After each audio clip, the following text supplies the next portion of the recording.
Selamat malam, salam sejahtera, Om Swastiastu, Namo Buddhaya. Mimpi kuti pam, Assalamualaikum. Ya, sebetulnya kalau kita berbicara mengenai kreativitas, itu tidak lepas dari awal yang kita bicarakan sejak pertemuan pertama. Ya, jadi sebetulnya kita ini tidak lepas dari apa yang kita sebut memori, ya, memori. Tindakan kita setiap saat, setiap hari, keputusan-keputusan yang dilakukan oleh otak. Otak kita itu melakukan keputusan sehari itu ribuan, bahkan bisa jutaan, ya. Itu adalah keputusan otak kita. Nah, keputusan otak kita itu selalu berdasarkan memori, ya, memori yang ada di otak kita. Terus kemudian karena otak ini tugas otak manusia itu adalah mengenali pola dan merespon pola itu tugasnya otak. Ya, jadi tugasnya otak itu sekali lagi ya, mengenali pola dan merespon pola itu. Nah, cara merespon pola itu macam-macam. Ada yang merespon pola itu dengan cepat, gitu ya. Itu yang disebut otak emosi, gitu ya. Terus ada yang menimbang-nimbang sebab akibat, bagaimana, itu namanya otak rasional. Hanya setiap saat, setiap hari ini mayoritas kegiatan kita itu didrive oleh otak emosi, bukannya otak rasional, bukan. Nah, kalau kita berbicara mengenai imaji, terus kemudian kita berbicara mengenai tentang daya kreatif, itu sebenarnya juga tidak lepas dari apa yang kita sebut memori. Imaji kita itu ya tergantung memori kita. Kita tidak bisa mengimajinasikan yang di luar memori kita. Misalnya kita mengimajinasikan kuda terbang. Memang kuda terbang kita nggak pernah lihat, tapi kita pernah lihat kuda dan pernah lihat sayap. Makanya kuda terbang ada sayapnya. Jadi yang namanya imaji itu juga tergantung memori kita, itu ya, sama. Nah, kreativitas juga demikian. Yang disebut kreativitas itu juga demikian. Kreativitas itu adalah bagaimana kita mengolah memori-memori kita, entah itu memori yang implisit.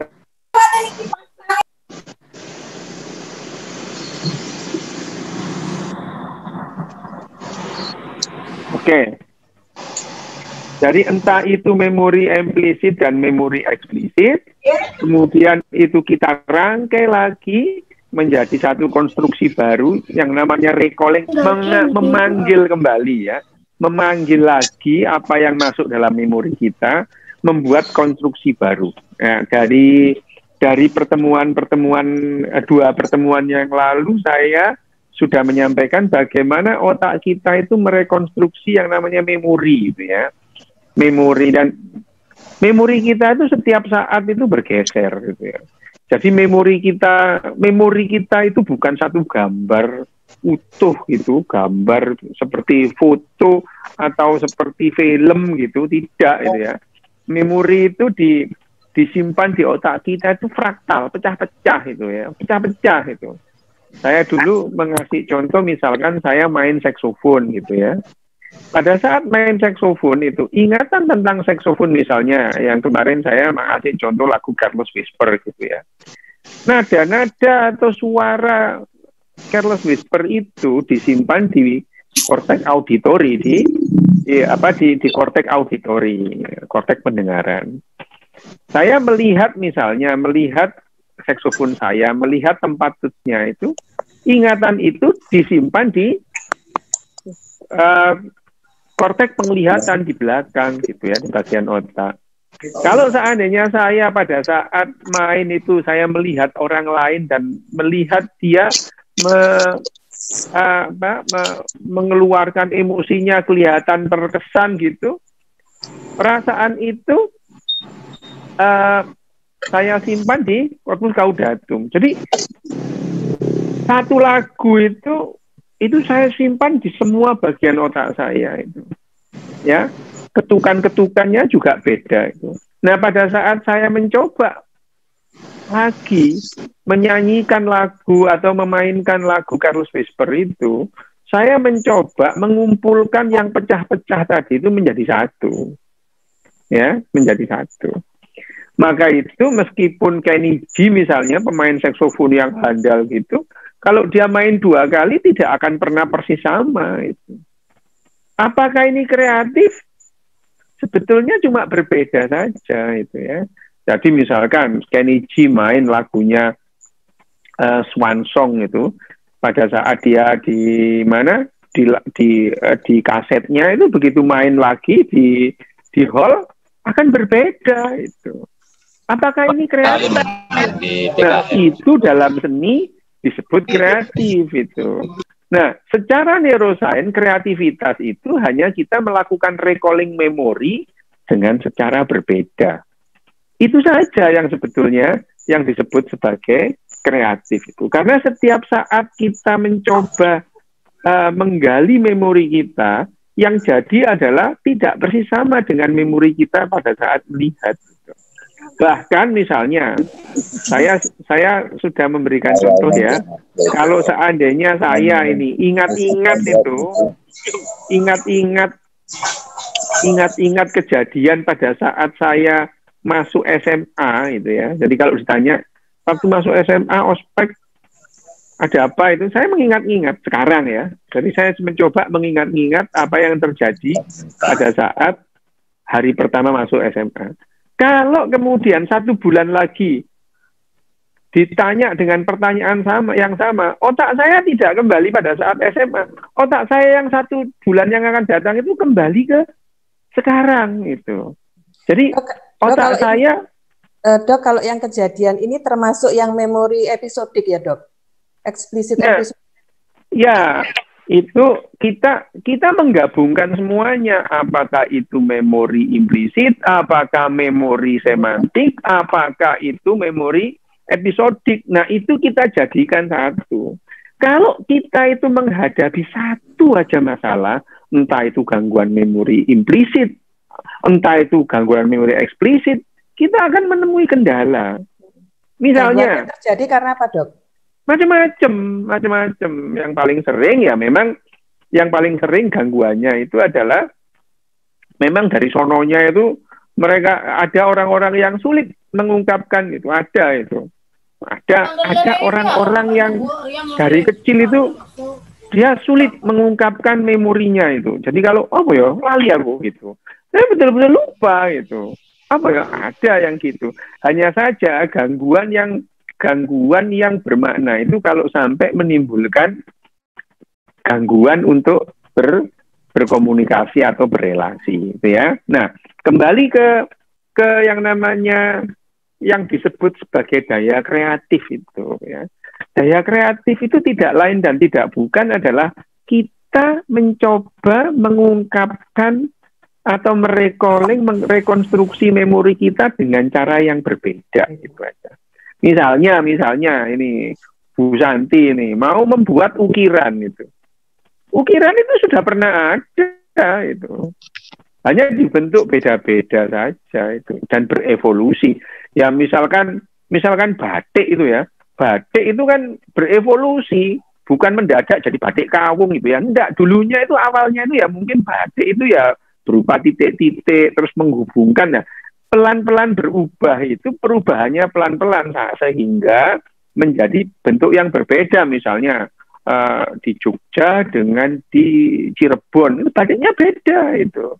Itu pun karena yang namanya batik di Jogja itu berkembang dalam waktu yang lama gitu ya, tidak berhubungan dengan orang Cirebon gitu.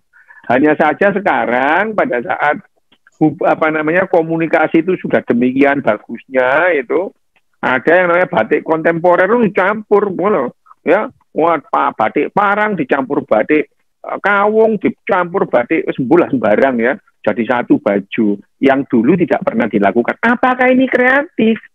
Iya, ya namanya batik kontemporer itu kreatif.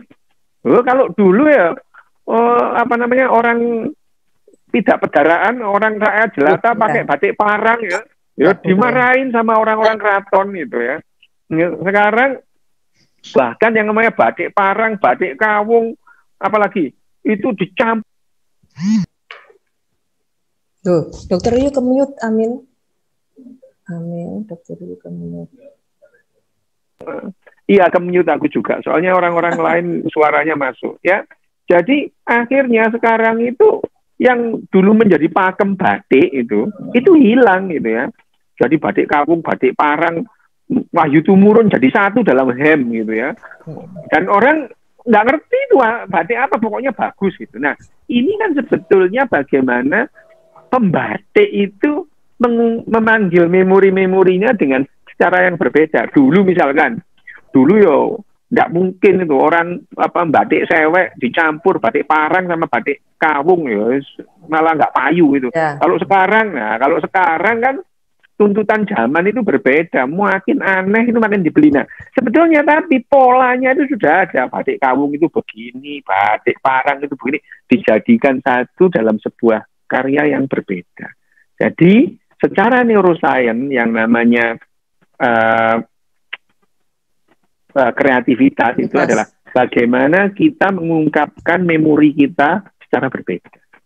Ya, Dok, saya share screen tentang side view brand-nya Dr. Yu ya. Bisakah dijelaskan tentang cara kerja di otak, Dok? Sebentar. Silakan, Dokter. Bagaimana kreativitas itu kerjanya di otak?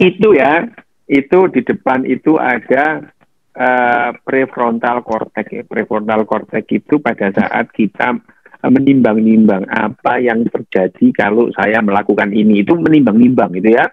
Dan itu dalam waktu yang lama kita melihat sebab dan akibat, menimbang-nimbang itu kita menggunakan prefrontal cortex. Ya, prefrontal cortex. Tapi kalau kita melakukan dengan cepat tanpa menimbang-nimbang itu ya, itu kita menggunakan yang namanya sirkuit emosi. Sirkuit emosi itu meliputi apa? Nah, itu ada yang namanya amigdala, hipotalamus, talamus itu ya. Itu termasuk. Tapi kalau dibilang bahwa apakah hanya limbik sistem itu yang berperan pada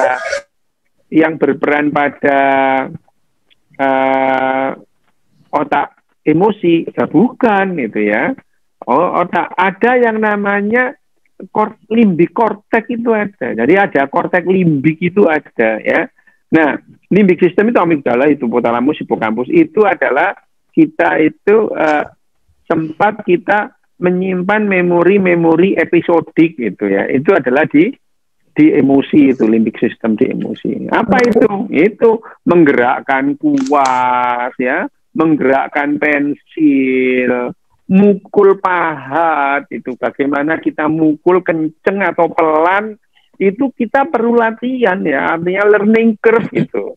Learning curve, makin sering kita mukul, makin tahu kita ukuran mukul itu seperti apa, dan itu tidak dipikir, dan itu adalah terekam di memori implisit. Nah, itu ya, memori implisit itu ya, itu yang namanya memori implisit. Nah, memori implisit itu sebetulnya memori implisit itu menggunakan otak yang mana? Semua bagian otak itu. Semua bagian otak. Ya, semua bagian otak, karena yang namanya menggerakkan tangan itu ada pada bagian motor korteks ya, di cerebral cortex. Nah, untuk menimbang-nimbang ini bagus apa enggak itu ya. Terus kemudian kira-kira nanti ada orang yang beli apa enggak. Itu menggunakan prefrontal cortex gitu. Ya. Nah, itu jadi semua bagian otak itu diperlukan itu. Jadi otak depan, otak belakang, otak kiri, otak kanan itu tidak ada itu istilahnya. Kalau otak kanan itu orangnya pinter seni, kalau otak kiri itu pinter musik gitu ya. Terus kalau otak kiri dia seneng sains, pembagian gitu itu tidak ada dalam ilmu neuroscience itu. Itu adalah motivator yang biasanya ngomong gitu itu ya, motivator. Kalau neuroscience tidak bakalan ngomong kayak gitu. Nah, itu tadi yang otak tadi itu. Jadi kalau pertanyaannya, bagian otak mana yang melibatkan memori implisit? Semua otak itu Berperan pada memori implisit. Pertanyaannya juga, bagaimana otak yang berperan untuk menyimpan memori eksplisit? Semua bagian otak, ya. Episodik juga gitu. Semua bagian otak. Semua bagian otak. Hanya saja ada sirkuit-sirkuit yang harus berhubungan, gitu ya. Yang harus berhubungan. Bagaimana misalkan orang menceritakan memori episodiknya, misalkan kamu tadi pagi habis ngapain itu adalah memori episodik yang begitu, episodik. Atau bahkan ditanya, besok kamu mau kemana? Itu orang akan mengungkapkan secara memori episodik, ya, misalnya besok kamu mau kemana? Saya besok dari Surabaya mau ke Malang, mampir Pandaan, itu adalah memori episodik. Dia pernah ke Malang, dia pernah ke Pandaan, dia ada di Surabaya, dan dia mencoba merangkai peristiwa yang akan terjadi besok sesuai dengan memorinya dia. Kalau seandainya saya ke Surabaya bagaimana? Itu adalah memori episodik. Dan dalam gaya kreativitas itu semuanya itu terlibat. Berperan ya semuanya, Dok. Ya. Terlibat, ya. Dok, kalau kreativitas itu sama nggak dengan inisiatif dan daya cipta, Dok? Kalau dari neuroscience? Ya, daya cipta kan kreativitas. Nama lain kreatif itu kan membentuk sesuatu yang baru. Mencipta, sebetulnya nggak ada sih, penciptaan itu nggak ada. Yang ada adalah menggabungkan hal-hal yang lama menjadi sesuatu yang berbeda, dan itu dianggap sebagai sesuatu yang baru. Sesuatu yang baru itu nggak bisa dianggap ciptaan ya, Dok? Kalau menurut Dok? Ya, kalau menciptakan itu kan dari tidak ada menjadi ada. Itu ada menciptakan itu. Kalau dari ada terus membuat yang berbeda, itu namanya merakit saja itu. Ya kan? Jadi sebetulnya tidak ada orang yang menciptakan kursi, itu tidak ada. Orang itu merakit kayu menjadi kursi. Kayunya sudah ada ribuan tahun lebih dulu ketimbang orangnya gitu. Ya, misalkan orang menciptakan handphone, tidak ada orang menciptakan handphone. Jadi sebetulnya menciptakan handphone, membuat kursi, membuat handphone, membuat kursi itu sama dengan orang yang menumpuk dua batu yang tadinya berjejer, ditumpuk jadi dua. Ini hanya lebih rumit itu. Kalau kayu dibentuk jadi kursi gitu. Jadi sebetulnya yang namanya daya kreatif itu, orang membuat kursi dan orang menumpuk dua batu menjadi dua tumpukan, itu adalah daya kreatif. Dia mengubah sesuatu yang sudah ada menjadi sesuatu yang agak berbeda. Itu adalah daya kreatif. Sebetulnya ya hanya itu yang terjadi. Jadi tidak ada penciptaan, itu tidak ada. Kita menciptakan lagu, misalkan Wage Rudolf Supratman menciptakan lagu. Lah, tidak, untuk Rima Fasolasi Donya sudah ada lebih dulu kok gitu ya, itu yang namanya daya kreativitas itu. Ya, Dok, berkaitan dengan yang pertanyaan tadi ya, banyak dijumpai kalau seseorang itu pikiran daya kreatifnya itu encer itu ketika dia sudah pada saat deadline time karya tersebut harus jadi, itu baru ide kreatifnya muncul. Bagaimana mengubahnya supaya kita itu bisa on fire, ide kreatifnya itu jauh sebelum masa deadline time. Bisakah, Dok? Bisa. Itu ini now streaming out, ya ampun.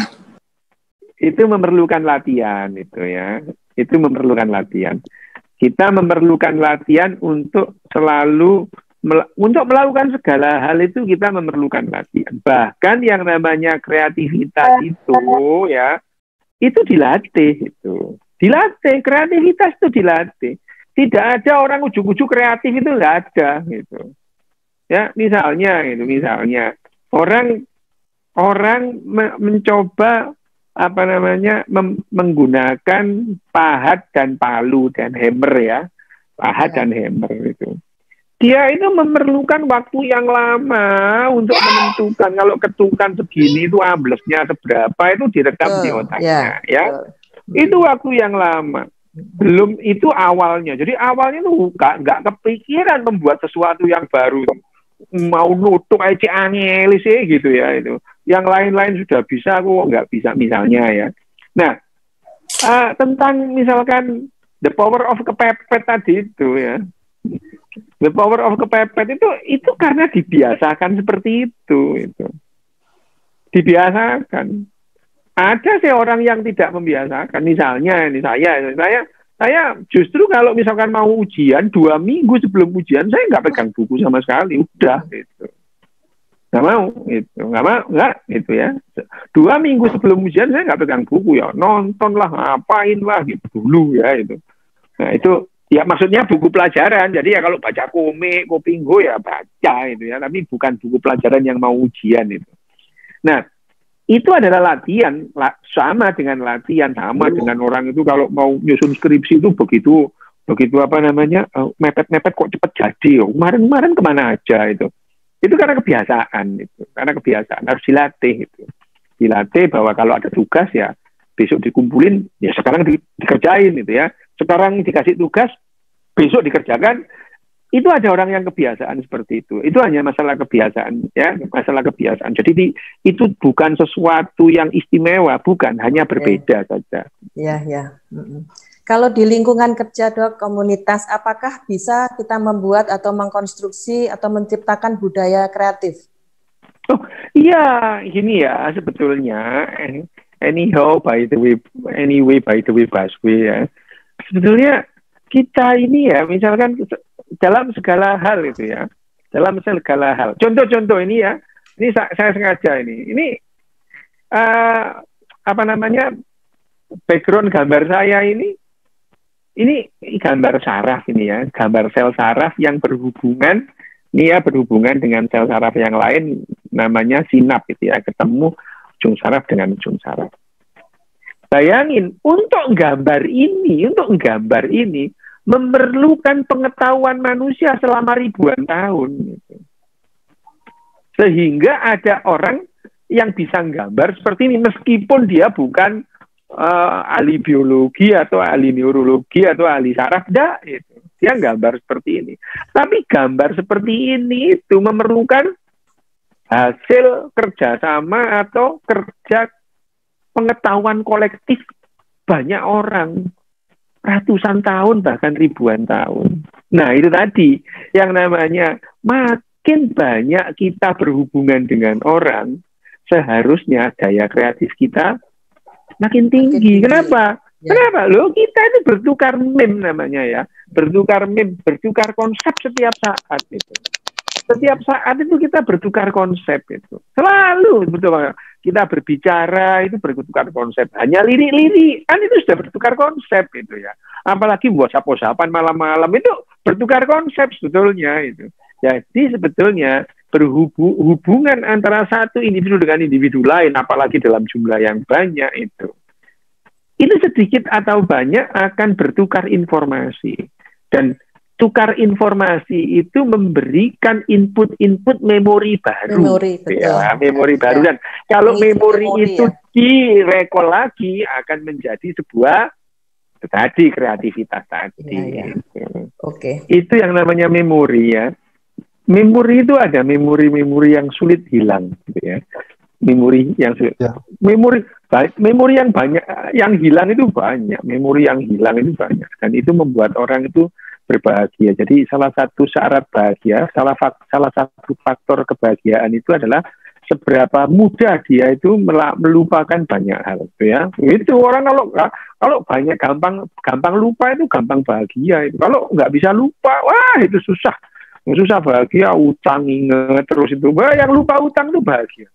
Nah, ini itu yang pertama ya, itu yang membuat ada memori-memori yang sulit dilupakan. Satu, memori tentang emosi ya, emosi. Jadi emosional itu, kalau kita itu mencoba mengingat-ingat tentang orang tua kita, itu ya, yang paling ingat itu adalah hal-hal yang emosional. Orang tua kita marah lah, kita diusir lah, itu adalah hal yang paling ingat gitu ya. Yang emosional, wajahnya itu mendeli kayak katanya nyucuk bumbunan gitu ya misalnya. Itu adalah hal-hal yang mudah diingat dan sulit dilupakan. Yang lebih sulit dilupakan. Itu yang pertama adalah emosi. Yang kedua tentang tempat gitu ya, tempat itu kalau kita ke suatu tempat satu kali gitu, kita pasti jarang kita lupa kalau datang ke situ lagi.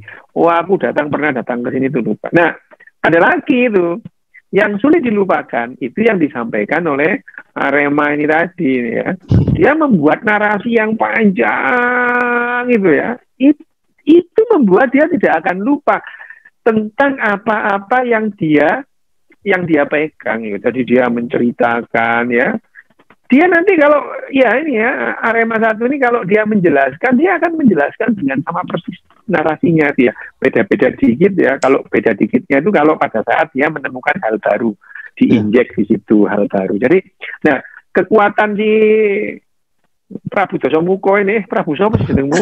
Dias Prabu. Dias Prabu itu ya. Puluh aja dong. Ya ini Dias Prabu ini kalau kekuatannya dia justru pada merangkai setiap ingatannya dia itu menjadi narasi. Itu kuat, itu salah satu contohnya itu kalau kita mau menghafalkan sesuatu terus membuat yang namanya jembatan keledai, itu sebetulnya kita membuat narasi. Ya, itu kita membuat narasi, membuat jembatan keledai misalnya apa ya, oh itu apa namanya Dasar Dharma Pramuka, itu kita membuat seperti narasi supaya kita menghafal. Nah, narasi itu memang tidak sulit hilang, gampang dihafal. Contohnya pi itu ya, angka pi 22/7 kalau matematika itu 3,1422 sampai itu bisa ribuan di belakang koma itu. Ada sih orang yang hafal, orang gendeng itu ya, yang hafal gitu itu sampai ribuan. Ada itu. Siapa dok? Tapi yang gendeng siapa dok? Tapi saat dunia itu nggak sampai 10 jari ini hafal itu ya, ada itu ya. Orang gendeng ngapain ngapal lo gituan itu.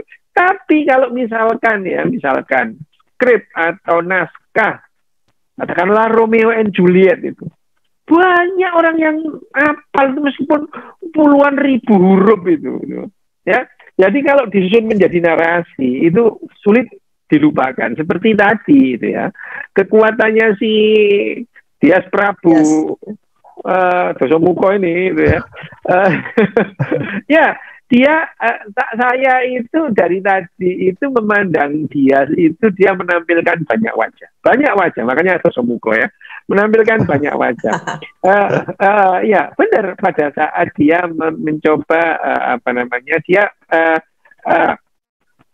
menggambarkan dinamika, dia mulai dari dia gambar mural, terus mural dijadikan ini menjadikan narasi. Nah, yang seperti ini ya, seniman yang seperti ini, yang kemungkinannya berhasil itu lebih besar karena dia bisa mengkomunikasikan apa yang dia lakukan gitu ya. Seperti yang kemarin saya menilai Salvador Dali itu, gambarnya sih biasa-biasa saja, tapi cara Salvador Dali mengkomunikasikan gambarnya ke orang-orang itu ya, itu membuat ini mimpi, kekuatan mimpi kayak ya gitu. Tapi justru itu yang membuat orang tertarik dengan Salvador Dali itu ya. Padahal lukisannya jembret gitu kalau menurut saya ya itu enggak ya, bukan menihilkan atau memandang rendah karya Salvador Dali, bukan, karya ya karya, tapi bagaimana orang itu kemudian secara tadi ya membuat narasi, mengkomunikasikan hasil karyanya itu akan mempunyai nilai yang lebih, yang gampang itu ya. Sama-sama pecel, yang satu pecel itu dijual di pinggir jalan, yang satu di hotel, dirangkai oleh chef itu nilainya berbeda kok. Meskipun rasanya ya enakan sing nang pinggir jalan tak jane itu misalnya ya itu. Tapi begitu dirangkai menjadi ditoto api gitu ya, dipiring gitu ya. Wos itu dielet-eleti gitu. Itu harganya jadi mahal. Sama dengan yang dipresentasikan oleh dia tadi itu. Dia tidak hanya sekedar membuat seni rupa itu ya, gambar itu bukan, tapi dia mencoba memadu ingat-ingatannya, kemudian dia itu, ini aku ngomong soal Dias ya, dia itu terus kemudian mempresentasikannya itu dengan cara yang berbeda gitu ya. Itu ada mbak-mbak kurus, gowo apa jenenge mau, gowo kain, melaku-melaku kayak wong kurang gawean. Tapi itu kalau menjadi ya coba itu ya, ini kurang parang tretes, gowo kurang dulu lapo. Misalnya, tapi itu kalau dijadikan sebuah karya terus kemudian menjadi sebuah video durasi pendek, itu akan menimbulkan pertanyaan, Mbak iku lapo iku golek yuyu apa golek apa? Misalnya ya, tapi tapi gambaran-gambaran seperti itu akan dipacu. Iki arek wedok nang padang pasir lapo iku waduk. Lama nggak dengar kata-kata yuyu. Nah, itu tadi ya. Jadi yang saya pegang tadi itu ya, ini arek nang padang pasir golek yuyu lapo itu. Tapi itu semua akan itu aja di pinggir kanan kiri banyak yang lihat kok. Nah, makanya itu ya, itu. Jadi bagaimana cara dia itu mempresentasikan karyanya itu yang unik, bukan spesial, unik itu karena setiap orang juga punya keunikan. Ya. Nah, itu tadi dari yang disebut daya kreasi yang dilakukan Dias itu bukan hanya sekedar gambarnya itu tadi itu ya. Dia mencoba di gambar mural, terus kemudian dia mencoba mengikuti gitu ya. Jarang-jarang loh ada orang terus ikut kompetisi gitu itu. Jarang itu. Wes gambar aja lah nang omah payu yoga wes itu. Misalnya ya itu ada, tapi ya, untuk mengikuti kompetisi itu memerlukan kebiasaan yang lain. Mungkin anak ini ya, dia itu dari kecil loh beti saja nih dia dari ini ya. Ya cuman ya terus nah, iya. Arema kok. Ya saya ngono beti gitu ya. Nah, yang seperti itu terus kemudian digabung-gabung ya kebiasaan itu terus kemudian terus dia akan menjadi satu latihan terus mengumpulkan informasi terus kemudian jadilah ya yang namanya proses kreatif yang seperti dilakukan dia tadi. Jadi narasinya dia itu 24 menit tadi itu ya dia aku itu ngapain ya ngitung menit-menitan gitu itu kayak nggak penting banget itu ya dia menjelaskan tadi itu dengan runut gitu itu sebetulnya narasinya itu berubah-ubah dari narasi bagaimana dia memulai ya terus kemudian bagaimana dia mengubah terus kemudian bagaimana dia menentukan dan terakhir itu bagaimana dia mencoba mengungkapkan apa perasaannya itu ya. Jarang-jarang ungkapan tadi sesuai slide yang dimunculkan di layar. Nah, ya, itu kan sudah kamu rencanakan ngomong kayak gini tuh ya, sudah direncanakan. Nah, kekuatannya dia sih ya di sini. Ya, misalkan ada orang yang kemudian secara spontan itu terus kemudian nyanyi nggak perlu skrip itu ada kayak Kartolo gitu kan. Kalau ngitung itu nggak pakai skrip itu, disuruh ulangi lagi ya nggak bisa. Tapi ya yang direncanakan dengan bagus itu bisa akan lebih membuat yang namanya pihak-pihak itu saling berkomunikasi. Sekali lagi ya yang namanya tadi itu ya, yang tadi seperti disampaikan oleh Dias tadi yang seperti di Natuna. Di Natuna itu mereka buat kapal ya biru, kapal ya merah, kapal ya memang begitu sih gitu ya. Orang dulunya ya gitu. Jadi kita membayangkan misalkan sebelum ada lukisan-lukisan di gua itu ngapain orang-orang? Cari makan gitu. Ya. Lukisan-lukisan di gua itu yang paling lama kan ditemukan sekitar 35 sampai 40 ribu tahun yang lalu ya. Sebelum itu apa? Cari makan mereka. Waktunya itu habis untuk cari makan itu. Nah terus kenapa mereka kok jadi gambar? Berarti punya waktu luang gitu. Kalau waktunya nggak luang ya nggak bakalan gambar gitu. Ya nggak bakalan ngapain gambar nang dinding gua gendeng apa makan aja nggak cukup gitu ya. Mulai pagi sampai pagi lagi berburu ngeramban gitu. Nah itu yang terjadi sama persis tadi ya kalau kita menjelaskan apa yang terjadi dengan nenek moyang kita memulai yang namanya seni itu gambar gitu itu nyanyi musik gitu karena mereka punya waktu luang. Kalau nggak punya waktu luang ya nggak bakalan itu.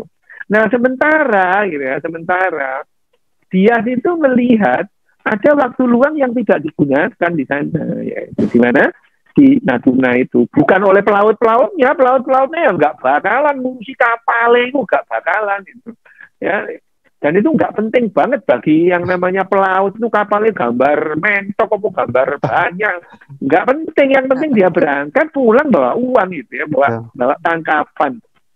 Nah dia memberikan perbedaan dari mana? Dari orang-orang yang punya waktu luang untuk gambar kapal gitu ya, anak-anak kecil gitu ya, anak-anak dewa, anak-anak remaja gitu. Nah, ini kan sebetulnya kan adalah istilahnya ya mencoba merekonstruksi apa yang dilakukan remaja-remaja di lain tempat gitu, yang lain tempat, terus kemudian mengajak mereka melakukan sesuatu yang berbeda gitu. Nah, yang perlu dievaluasi itu sepeninggal Dias Prabu ini, mereka itu melakukan lagi apa tidak? Ya, itu yang jadi persoalan ya. Karena ya itu yang jadi ya sebetulnya ya Dias ini ya bukan hanya melakukan artis ya, bukan hanya sebagai seniman itu, tapi kan dia juga memantau, kemudian sebagai manajer bagaimana yang dilakukan itu tetap berjalan. Jadi ya itu tadi, jadi apa namanya, bagaimana mengkomunikasikan sebuah karya seni itu penting gitu, sehingga bisa memberikan nilai yang berbeda gitu ya. Nah itu tadi ya, apakah semua ini daya kreatif loh? Lah iya gitu. Kenapa loh? Dari tadi yang namanya dia itu membuat perbedaan meskipun kecil itu ya, tapi perbedaan itu jadi bermakna itu ya. Perahu digambar itu kan gak ada beda nih sakjane itu ya. Perahu digambar lo bedanya apa jadi lebih ya perahu maksudnya itu apa lebih cepat dari 6 knot jadi 8 knot ya enggak itu ya. Jadi perbedaan kecil itu bisa jadi bermakna ya, perbedaan kecil itu bisa jadi bermakna kalau kita itu bisa menemukan titik-titik di mana kita bisa mengkomunikasikan dengan orang lain. Orang jadi seneng lihat, waduh kapalku gambari ubur-ubur, kapalku gambarnya apa namanya SpongeBob lah. Misalkan gitu, itu menjadi sesuatu yang berbeda. Itu yang namanya membuat perbedaan. Yang membuat perbedaan itu ya itu yang disebut kreatif ya. Meskipun segala sesuatu yang dilakukan Dias Prabu ini kan apa yang ada dalam memorinya, memorinya itu, dan dia mencoba. Jadi tidak ada sesuatu yang baru sih, gitu. Tidak ada itu. Tidak ada sesuatu yang baru, hanya dia membuat apa namanya hal-hal yang ada itu menjadi berbeda. Artinya ya tadi itu merakit satu komputer atau merakit satu gadget itu pada dasarnya sama dengan menumpuk dua batu yang tadinya berjejer gitu. Hanya masih ada yang kompleks. Nah itu yang namanya daya kreatif itu adalah hasil kerja otak kita ya. Oke ya, ini saya nangkep. Jadi pendekatannya Pak Juli ini kan pendekatan filosofis ya. Pendekatan. Gak dengar Pak Juli, putus-putus Pak Juli, sampai nanti dibully orang-orang loh. Dia masih udah. Ya langsung dijawab Pak Dokter Ilaca, itu yang Pak Juli. Terus ya, yang sudah menangkap kok Pak. Saya mungkin. Nah mati tenan, hilang jalannya. Dijawab Pak. Oke ya.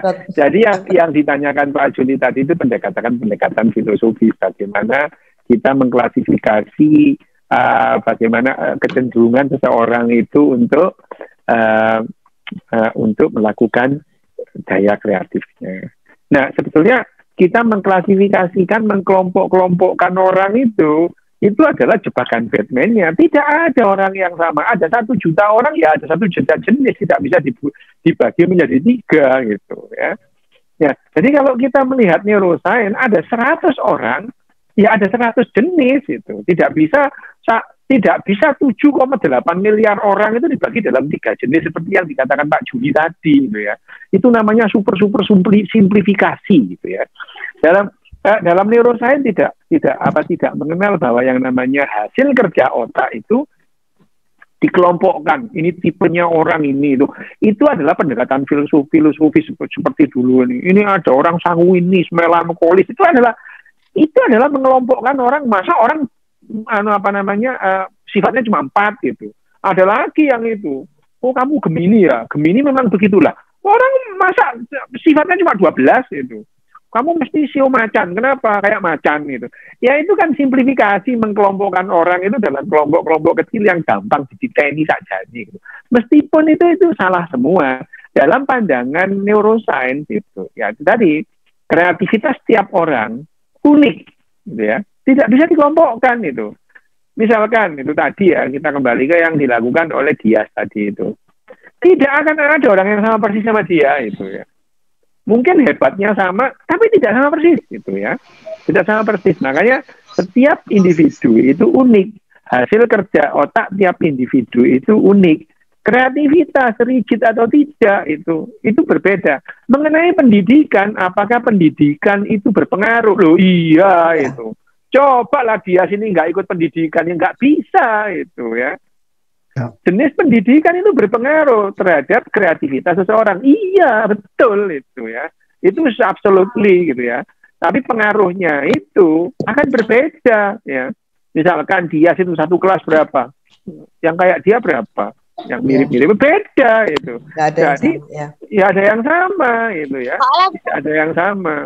Jadi yang namanya segala faktor, semua faktor itu ikut menentukan output dan outcome dari kerja otak kita. Hanya saja ada orang yang misalkan memiliki kemiripan dalam hal apa? Dalam hal merespon pola gitu ya. Merespon pola itu. Kalau mereka mirip merespon pola, mereka itu bisa bekerja sama, membuat pola yang serupa gitu ya. Tapi ada orang yang tidak bisa bekerja sama meskipun sama-sama hebatnya itu. Contoh yang paling bagus itu apa itu? Itu loh, kalau ada bapak-bapak yang pernah ikut tahu tahun 80-an, itu personilnya di Purple itu orang hebat semua itu. Tapi nggak cocok, bongkar ganti orang itu, ganti ini dari di Purple terus kemudian bikin Rainbow, bikin lagi apa itu David apa namanya si Richie Blackmore itu, ya mereka orang hebat semua tapi ya nggak ada mirip-miripnya, jadi nggak cocok gitu. Ya habis itu bubar, setelah 17 tahun reuni lagi, bubar lagi gitu. Itu adalah salah satu contoh bahwa yang namanya kemiripan. Terus kemiripan itu penting ya, kemiripan kalau kita itu bisa bekerja sama. Meskipun kelihatannya beda banget gitu, itu mereka memerlukan kemiripan cara kerja otak supaya mereka bisa bekerja sama. Nah, hebatnya adalah narasi tadi seperti yang diungkapkan oleh Dias tadi. Yes. Narasi seperti itu bisa tadi apa namanya? Tadi hanya satu yang saya ingat tadi itu. Meskipun ini fiktif itu. Jangan meremehkan yang namanya fiksi itu ya. Ya, itu tadi itu meskipun ini cuma fiksi itu ya. Loh, jangan pernah yang namanya meremehkan, mengitukan arti fiksi. Justru fiksi itu yang membuat kita itu bisa bekerja sama dalam jumlah yang besar itu. Ya. Wah, itu ya. Fiksi tentang sing wedan itu Arema itu bisa bersatu meskipun nggak saling kenal. Itu yang selalu dari Bondorejo, satu dari Kendal Payak, satu dari mana Mergosono itu. Dengan fiksi tentang Arema itu dia bisa bekerja sama. Jadi tadi itu meskipun hanya fiktif itu yang perlu dikoreksi. Justru fiksi ini kekuatannya menyampaikan fiksi itu ya dengan cara yang bagus itu. Meskipun salah itu diiyain semua orang kok itu. Contoh. Saya bisa menyela dokter. Kenapa Pak? Nanti saya dulu bisa Pak, saya belum selesai ngomong Pak. Saya belum selesai menjelaskan. Nanti Bapak ngomong lagi lah kalau susah. Kenapa? Jadi gini Pak. Ini ya, jadi fiksi itu meskipun salah, meskipun tidak mungkin, itu bisa diamini semua orang tanpa orang bertanya. Contoh. Kita berbilang yang namanya singa itu adalah raja hutan misalkan. Lu mana ada sih hutan singa itu di hutan, yang nggak ada. Singa itu di padang rumput itu ya. Nggak ada itu ya. Yang namanya rambutnya kecantol-cantol sama apa namanya ranting-ranting. Nggak ada singa di hutan, tapi kita menyebut singa raja hutan. Atau misalnya kita pernah nggak melihat cerita tentang Ramayana gitu ya, Ramayana. Rama dan Sinta di hutan lebat gitu, terus kemudian Sinta melihat apa namanya kijang menjangan yang tanduknya bercabang-cabang. Lah mana ada itu yang tanduk bercabang-cabang di padang rumput ya. Kalau di hutan ya kecantol-cantol gitu ya. Tapi fiksi seperti ini diamini orang dalam waktu ratusan bahkan ribuan tahun.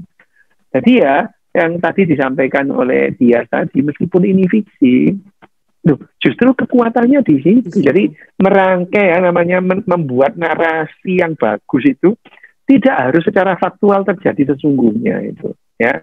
Tidak. Otak kita itu tidak mencari kebenaran loh ya. Mencari kepuasan gitu. Ya. Otak kita itu hanya percaya apa yang ingin kita percayai itu ya. Ya. Jadi kalau diberitahu, kalau dia nggak pengen percaya, ya ngotot meskipun nggak tahu itu ada orang yang ngotot, nggak tahu apa-apa ngotot itu karena memang dia nggak pengen percaya. Dia akan mencoba mencoba membuat apa yang diyakini, yang dipercaya itu menjadi kelihatan seolah-olah benar. Itu adalah cara kerja otak ya. Jadi tagline-nya di mana, poinnya di mana? Poinnya itu adalah jangan pernah meremehkan narasi dari sebuah fiksi. Oke. Gitu. Ya. Saya juga begitu ya Pak. Jadi sains itu adalah sains itu menyampaikan ya 2 tambah 2 sama dengan 4 gitu ya. Perkara ada orang yang nggak suka 2 tambah 2 sama dengan 4 ya nggak apa-apa, tapi ya 4 gitu. Itu adalah sains. Sains sendiri itu bebas nilai ya. Sains itu tidak baik dan tidak buruk gitu ya. 2 tambah 2 sama dengan 4 itu bukan baik atau buruk, enggak itu. Kan nggak ada orang misalkan guru tanya, anak-anak 2 tambah 2 sama dengan berapa? Ayo jawab yang jujur. Kan nggak ada. Itu kan ya, kita tahu dokter itu, kita sangat tahu itu. Yang kayak kita ingin konfirmasi judul dasar pemikirannya itu aja yang banyak yang perbedaannya. Oh iya. Bukan tidak. Iya, perbedaannya. Saya tahu, saya dari awal sudah menjelaskan pendekatan yang namanya pendekatan sains dan pendekatan filosofi itu sangat berbeda. Gitu ya. Saya berbicara sains murni, tidak menggunakan pendekatan filsafat. Yang pertama, radio itu dulunya tidak ada menjadi ada, bukan Bu, barang-barangnya itu sudah ada di bumi ribuan tahun yang lalu itu ya. Barang-barangnya itu kan sudah ada di situ, ada silikonnya juga dicari gitu ya. Jadi sebetulnya mereka itu ya membuat radio itu sama dengan menumpuk 2 batu atau 3 batu menjadi 1. Dan radio itu ya nggak tiba-tiba ujuk-ujuk jadi radio itu. Orang menemukan dulu silikon, menemukan dulu transistor. Orang menemukan transistor itu juga ada tingkatannya kenapa orang menemukan transistor gitu ya. Terus kemudian transistor digabung silikon, digabung sama tahanan bisa bunyi. Itu adalah rangkaian kerja orang bertahun-tahun kemudian tahap demi tahap gitu. Jadi orang membuat radio itu sama dengan orang membuat kursi itu. Itu dia tidak menciptakan, dia merakit itu, barangnya sudah ada itu. Membuat kursi itu kan kayunya sudah ada lebih dulu dari orangnya itu, ditumpuk jadi kursi itu, bentuknya aja beda gitu ya. Itu yang namanya penciptaan itu sebetulnya nggak ada itu. Yang ada itu adalah orang merakit atau membuat dari yang berbeda, yang sudah ada menjadi sesuatu yang berbeda. Terus yang kedua tadi, apakah logika itu bisa menjadi faktor kreativitas? Oh iya itu. Seperti yang dilakukan dia tadi itu. Dia tuh logis banget dari awal itu ya. Logis dia logis meskipun ya keputusan logikanya itu diikuti oleh keputusan-keputusan emosional yang tepat. Tetapi menentukan bahwa keputusan dia ke Jakarta terus ikut kompetisi itu kan keputusan logis itu keputusan rasional itu ya. Itu adalah bahwa logika itu bisa menjadi faktor kreativitas ya. Terus yang yang pertanyaan terakhir, kok ada orang yang nggak kreatif belas itu? Ya memang nggak apa-apa sih Bu, orang beda-beda gitu ya. Beda-beda itu orang itu ya. Beda-beda, ada orang yang nggak kreatif belas itu ada orang wadi turu, isu turu, awan turu, kumbruk kayak sarung. Di kamar aja ada gitu. Tapi ya orang itu sama. Gitu. Tapi bisa digali ya dok itu. Bisa digali. Setiap orang itu punya bakat, punya batas gitu ya. Ya, kita itu tidak bisa memacu sepeda dengan kecepatan 400 km per jam. Tentu aja nggak beda. Tapi kalau kita kepingin 400 km per jam ya naik pesawat kan gitu. Jadi kita tidak bisa memaksa kemampuan seseorang. Setiap orang itu punya batasan-batasannya. Ya, ada. Orang teman saya dulu waktu SMP, betul-betul loh, nggak bisa loh dia persamaan. Wes batinku wes iki gak usah sekolah, wes ngarit ae lah itu ya gitu. Persamaan loh betul-betul nggak bisa. Tapi ya memang ya sebetulnya ya orang nggak bisa persamaan. Ini nenek moyang kita itu ribuan tahun nggak ngerti persamaan ya hidup kok nggak apa-apa.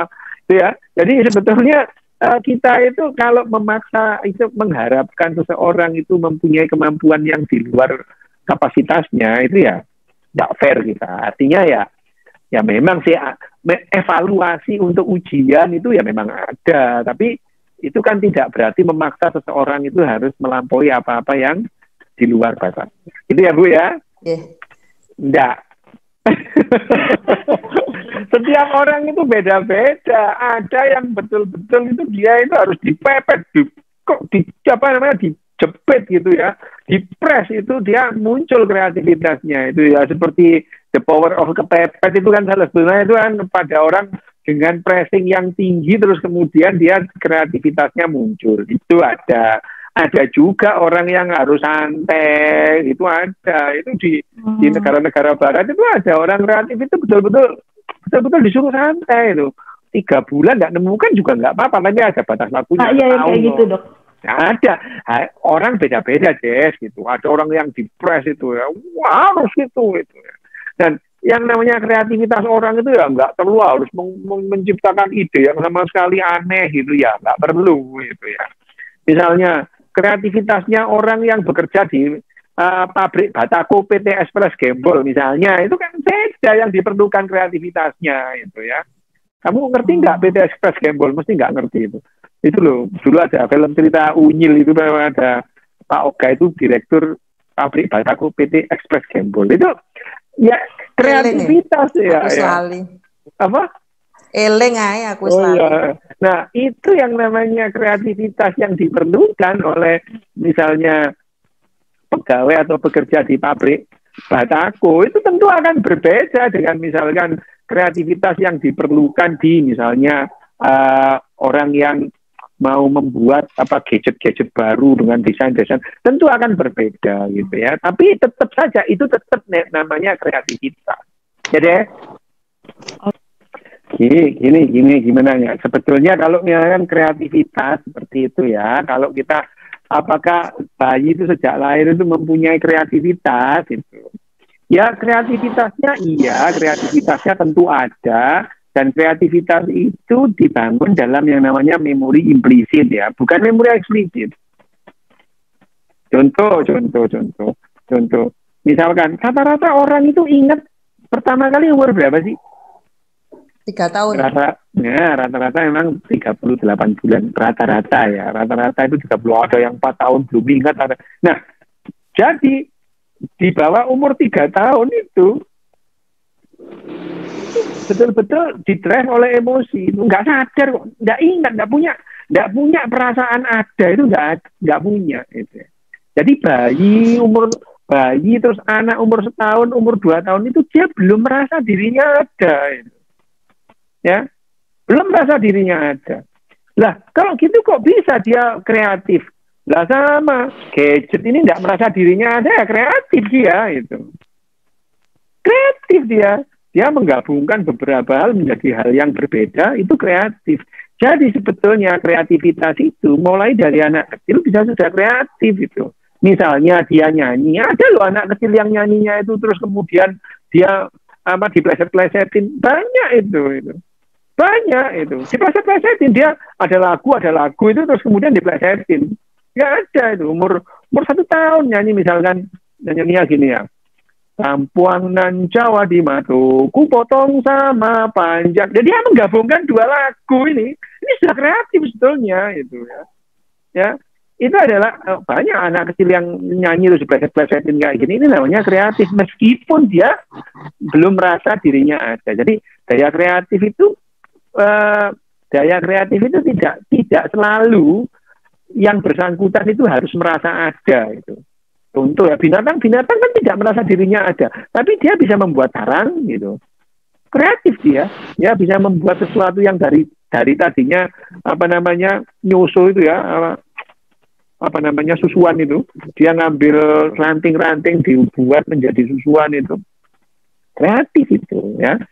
Jadi daya kreatif itu memang output dari yang namanya otak kita ini, otak kita. Semua otak lah, otak binatang semua itu mempunyai daya kreatif.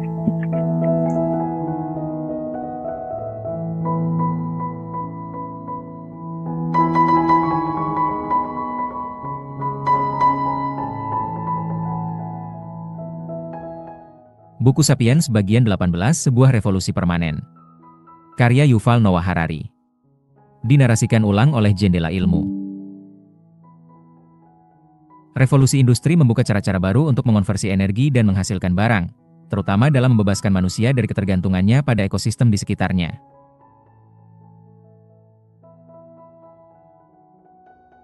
Manusia menebangi hutan, mengeringkan rawa-rawa, membendung sungai-sungai, membanjiri dataran, menghamparkan puluhan ribu kilometer jalur kereta api, dan membangun metropolitan pencakar langit.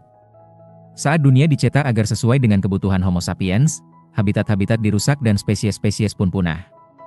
Planet kita yang dulu hijau dan biru berubah menjadi pusat perbelanjaan berisi beton dan plastik.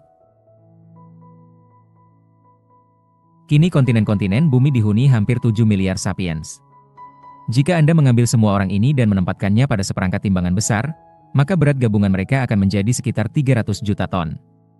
Jika Anda kemudian mengambil semua binatang ternak domestikasi, sapi, babi, domba, dan ayam, dan menempatkan semuanya pada timbangan yang lebih besar lagi, berat mereka akan menjadi 700 juta ton. Sebaliknya, berat seluruh binatang liar yang masih hidup, dari landak dan penguin sampai gajah dan paus, kurang dari 100 juta ton.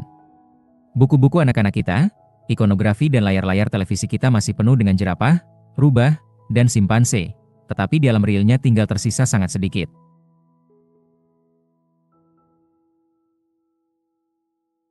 Ada sekitar 80.000 jerapah di dunia, bandingkan dengan 1,5 miliar sapi, hanya 200.000 rubah abu-abu, bandingkan dengan 400 juta anjing domestikasi, hanya 250.000 simpanse, bandingkan dengan miliaran manusia. Manusia benar-benar telah menguasai dunia. Degradasi ekologis tidak sama dengan kelangkaan sumber daya. Seperti yang kita lihat pada bab sebelumnya, sumber daya yang tersedia bagi manusia secara konstan bertambah, dan sangat mungkin terus bertambah. Itulah sebabnya nubuat kiamat kelangkaan sumber daya mungkin salah alamat. Sebaliknya, kekhawatiran akan degradasi ekologi memiliki dasar yang sangat kuat. Pada masa depan, sapiens mungkin akan menguasai banyak sekali bahan-bahan baku dan sumber-sumber energi baru, sambil merusak secara serempak apa yang tersisa dari habitat alam dan memusnahkan sebagian besar spesies lain. Sungguh, kehancuran ekologis mungkin membahayakan Homo sapiens sendiri, yang masih bertahan. Pemanasan global, naiknya permukaan laut, dan polusi yang menyebar luas bisa membuat bumi semakin tak bisa dihuni oleh jenis kita. Dan pada masa depan, sebagai akibatnya, akan terjadi adu cepat antara kekuatan manusia dan bencana-bencana yang diakibatkan oleh ulah manusia. Saat manusia menggunakan kekuatan mereka untuk menghadapi kekuatan alam dan menundukkan ekosistem untuk kebutuhan dan keinginan mereka, maka mereka mungkin akan menimbulkan semakin banyak efek samping berbahaya yang tak terantisipasi. Ini semua hanya bisa dikendalikan dengan manipulasi ekosistem yang lebih drastis, yang akan menghasilkan kekacauan lebih buruk. Banyak orang menyebut ini proses penghancuran alam. Namun, ini sesungguhnya bukan penghancuran, ini perubahan. Alam tidak bisa dihancurkan. 65 juta tahun lalu, sebuah asteroid menyapu dinosaurus, tetapi dengan itu terbuka jalan bagi munculnya mamalia. Kini, manusia mendorong banyak spesies menuju kepunahan dan mungkin akan memusnahkan dirinya. Namun, organisme-organisme lain akan tetap baik-baik saja. Tikus dan kecoak, misalnya, sedang berada dalam masa kejayaan mereka. Makhluk-makhluk yang ulet ini mungkin akan menyeruak dari balik reruntuhan berasap Armageddon nuklir, siap dan mampu menyebarkan DNA mereka. Mungkin 65 juta tahun dari sekarang, tikus-tikus pintar akan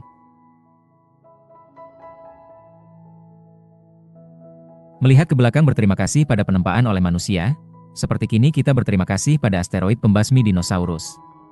Tetap saja, rumor-rumor tentang kepunahan kita adalah prematur. Sejak revolusi industri, populasi manusia dunia sudah mengalami pembengkakan yang tak pernah terjadi sebelumnya. Pada 1700, dunia dihuni sekitar 700 juta manusia. Pada 1800, jumlah kita 950 juta. Pada 1900 jumlah kita hampir 2 kali lipat menjadi 1,6 miliar. Dan, pada 2000, jumlah itu berlipat 4 kali menjadi 6 miliar. Kini, ada hampir 7 miliar sapiens. Masa modern. Meskipun seluruh sapiens ini semakin tahan pada kehendak alam, mereka justru semakin tunduk pada kemauan-kemauan industri dan pemerintahan modern. Revolusi industri membuka jalan bagi satu garis panjang eksperimen-eksperimen dalam rekayasa sosial dan bahkan rangkaian yang lebih panjang perubahan-perubahan tak terencana dalam kehidupan sehari-hari dan mentalitas manusia. Satu di antara banyak contohnya adalah penggantian ritme pertanian tradisional dengan seragam dan jadwal tepat industri. Pertanian tradisional bergantung pada siklus waktu alam dan pertumbuhan organik. Sebagian besar masyarakat tidak mampu melakukan pengukuran waktu secara persis, juga tidak tertarik sama sekali untuk melakukannya. Dunia berjalan tanpa jam dan tanpa jadwal, hanya bergantung pada gerakan matahari dan siklus pertumbuhan tanaman. Tidak ada keseragaman dalam hal waktu bekerja, dan seluruh kegiatan rutin berubah secara drastis dari musim ke musim. Orang-orang tahu di mana matahari berada, dan memperhatikan dengan cemas pertanda-pertanda datang musim hujan dan masa panen, tetapi mereka tidak tahu jam dan hampir tidak peduli tentang tahun. Jika seorang pengembara lintas zaman tersesat di sebuah desa abad pertengahan dan bertanya kepada seseorang yang berpapasan, tahun berapa ini? Maka orang desa itu akan terheran-heran dengan pertanyaan itu, juga dengan pakaian orang asing yang aneh. Berlawanan dengan para petani dan pembuat sepatu abad pertengahan, industri modern kurang peduli pada matahari atau musim. Ia mendewa-dewakan ketepatan dan keseragaman. Misalnya, dalam sebuah bengkel abad pertengahan setiap pembuat sepatu membuat satu sepatu utuh, dari lapisan sol sampai ke pengaitnya. Jika seorang pembuat sepatu terlambat kerja, dia tidak menghentikan yang lain. Namun, dalam deret pengerjaan sepatu di pabrik sepatu modern, setiap pekerja mengawaki satu mesin yang menghasilkan hanya satu bagian kecil dari sebuah sepatu, yang kemudian diserahkan ke mesin berikutnya. Jika pekerja yang mengoperasikan mesin nomor 5 tertidur, ia menghentikan seluruh mesin lainnya. Untuk mencegah kekacauan seperti itu, setiap orang harus patuh pada jadwal yang tepat. Setiap pekerja datang di tempat kerja tepat pada waktu yang sama. Setiap orang makan siang bersama, entah mereka lapar atau tidak. Setiap orang pulang ketika diteriakan pengumuman saat berakhirnya shift, bukan ketika mereka menyelesaikan proyek. Revolusi industri mengubah jadwal itu dan deret pengerjaan menjadi sebuah setelan untuk hampir semua aktivitas manusia. Tak lama setelah pabrik-pabrik menerapkan kerangka waktu pada perilaku manusia, sekolah-sekolah juga mengadopsi penjadwalan yang sama, diikuti oleh rumah sakit, kantor-kantor pemerintah, dan toko-toko grosir. Bahkan, di tempat-tempat yang deret-deret mesin pengerjaan pabrik, jadwal adalah raja. Jika shift di pabrik berakhir pukul 5 petang, pub lokal sebaiknya sudah mulai membuka bisnis pukul 5.02. Penghubung krusial dalam penyebaran sistem jadwal adalah transportasi publik. Jika para buruh harus memulai shift pada pukul 8, kereta atau bus harus sampai di gerbang pabrik pada pukul 7.55. Kelambatan.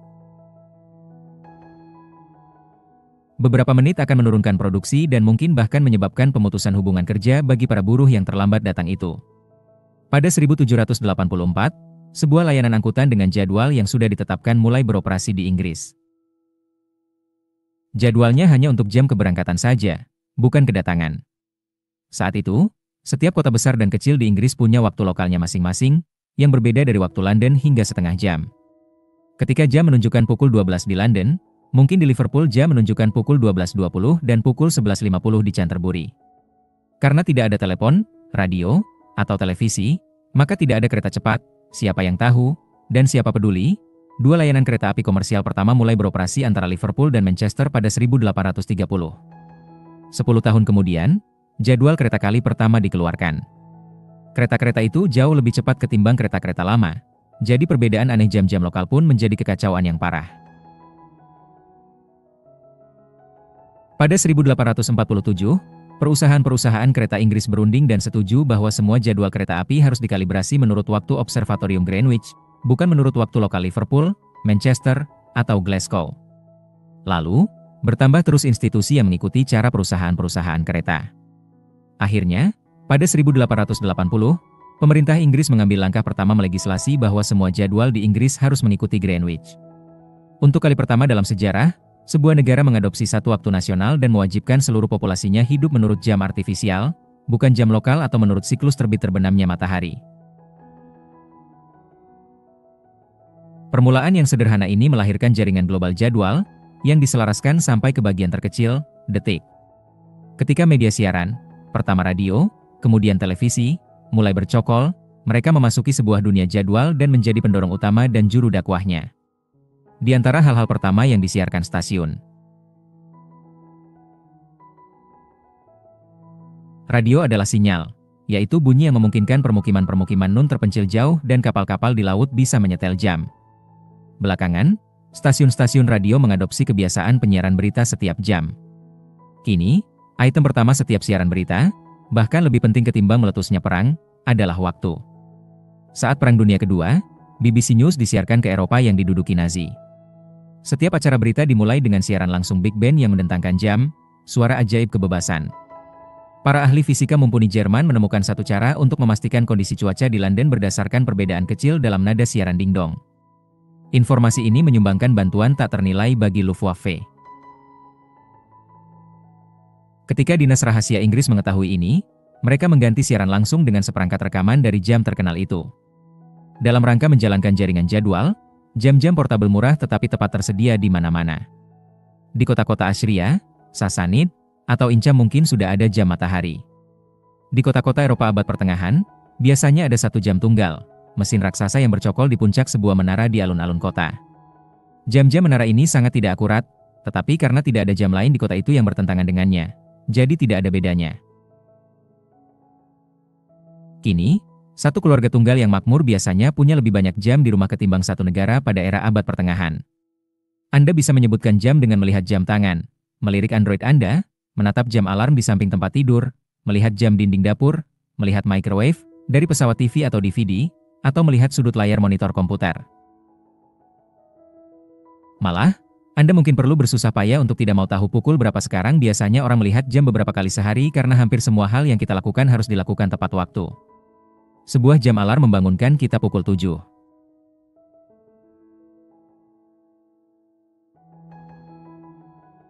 Pagi, kita memanaskan bagel beku tepat 50 detik di microwave, menyikat gigi selama 3 menit sampai terdengar sikat gigi elektrik berbunyi, mencegat kereta pukul 7.40 menuju tempat kerja, berlari di treadmill di klub fitness sampai alat memberitahu waktu 0,5 jam sudah selesai, duduk di depan TV pukul 7 sore menonton acara favorit, yang terputus oleh tayangan iklan yang sudah dirancang dengan harga $1.000 per detik, dan akhirnya menumpahkan semua unek-unek kepada seorang terapi siang.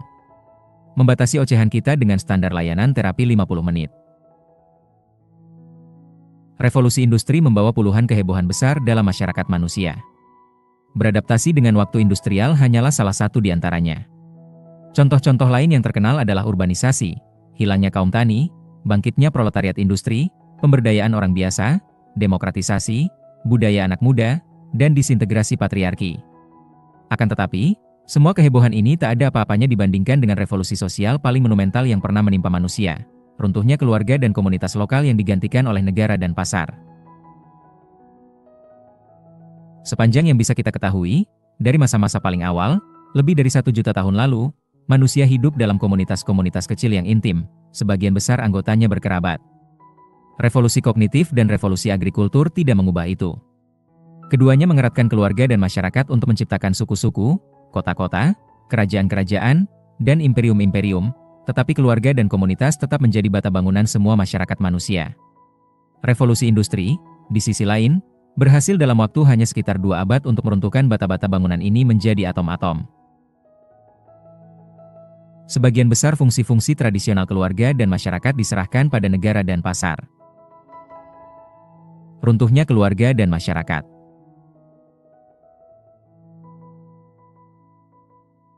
Menjelang revolusi industri, kehidupan sehari-hari sebagian besar manusia berlangsung dalam 3 kerangka kuno: keluarga nuklir, keluarga besar, dan komunitas intim lokal. Sebagian besar orang bekerja dalam bisnis keluarga, pertanian keluarga atau bengkel keluarga, misalnya, atau mereka bekerja dalam bisnis keluarga tetangga mereka. Keluarga juga menjadi sistem kesejahteraan, sistem kesehatan, sistem pendidikan, industri konstruksi, serikat buruh, dana pensiun, perusahaan asuransi, radio, televisi, surat kabar, bank, dan bahkan kepolisian. Ketika seseorang sakit, keluarga merawat mereka. Ketika seseorang menua, keluarga mendukungnya, dan anak-anak mereka adalah dana pensiun mereka. Ketika seseorang meninggal dunia, keluarga mengurus para yatim. Jika seseorang ingin membangun sebuah gubuk, keluarga mengulurkan tangan. Jika seseorang ingin membuka bisnis, keluarga mengumpulkan uang yang diperlukan. Jika seseorang ingin menikah, keluarga memilihkan, atau paling tidak meneliti calon pasangannya. Jika konflik muncul dengan tetangga, keluarga turut membantu. Jika sakitnya seseorang terlalu parah untuk diurus keluarga atau sebuah bisnis baru menuntut investasi terlalu besar, atau pertengkaran tetangga memanas sampai ke titik kekerasan, komunitas lokal datang untuk menyelamatkan. Komunitas menawarkan bantuan atas dasar tradisi lokal dan ekonomi kemanfaatan, yang sering berbeda sangat jauh dari hukum persediaan dan permintaan dalam pasar bebas. Dalam suatu komunitas gaya lama abad pertengahan, ketika tetangga saya membutuhkan bantuan, saya membantu membangun gubuknya dan menjaga domba-dombanya, tanpa mengharapkan pembayaran sebagai imbalan. Ketika saya yang butuh bantuan, tetangga saya bergantian memberi bantuan. Pada saat yang sama, penguasa lokal mungkin sudah menyiagakan kami semua sebagai penduduk untuk membangun istananya tanpa bayaran sepeser pun. Sebagai imbalannya, kami bergantung kepadanya untuk membela kami melawan kawanan perampok atau gerombolan barbar. Ada pasar, tentu saja, tetapi perannya sangat terbatas. Anda bisa membeli bumbu, pakaian, dan peralatan yang langka, dan menyewa jasa pengacara dan dokter. Namun, kurang dari 10% produk-produk dan jasa yang umum digunakan dibeli di pasar. Sebagian besar kebutuhan manusia ditangani oleh keluarga dan komunitas. Ada juga kerajaan-kerajaan dan imperium-imperium yang menjalankan tugas-tugas penting seperti melancarkan perang, membangun jalan-jalan, dan membangun istana-istana. Untuk keperluan-keperluan ini, para raja mengumpulkan pajak dan kadang-kadang memerintahkan para tentara dan buruh. Namun, dengan beberapa pengecualian, mereka cenderung berada di luar urusan keseharian keluarga dan komunitas. Sekalipun jika mereka ingin mengintervensi, sebagian besar raja hanya bisa melakukannya dengan susah payah. Ekonomi agrikultur tradisional tak banyak punya surplus, yang dengan itulah kalangan pejabat pemerintah, polisi, pekerja sosial, guru, dan dokter mendapat makan. Akibatnya, sebagian besar penguasa tidak mengembangkan secara massal sistem kesejahteraan, sistem kesehatan, atau sistem pendidikan. Mereka menyerahkan urusan-urusan semacam itu kepada keluarga dan komunitas.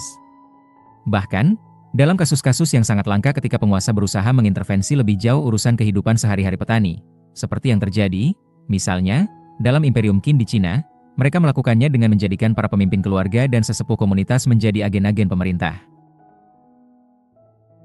Cukup sering, kesulitan-kesulitan transportasi dan komunikasi begitu menyulitkan untuk mengintervensi urusan.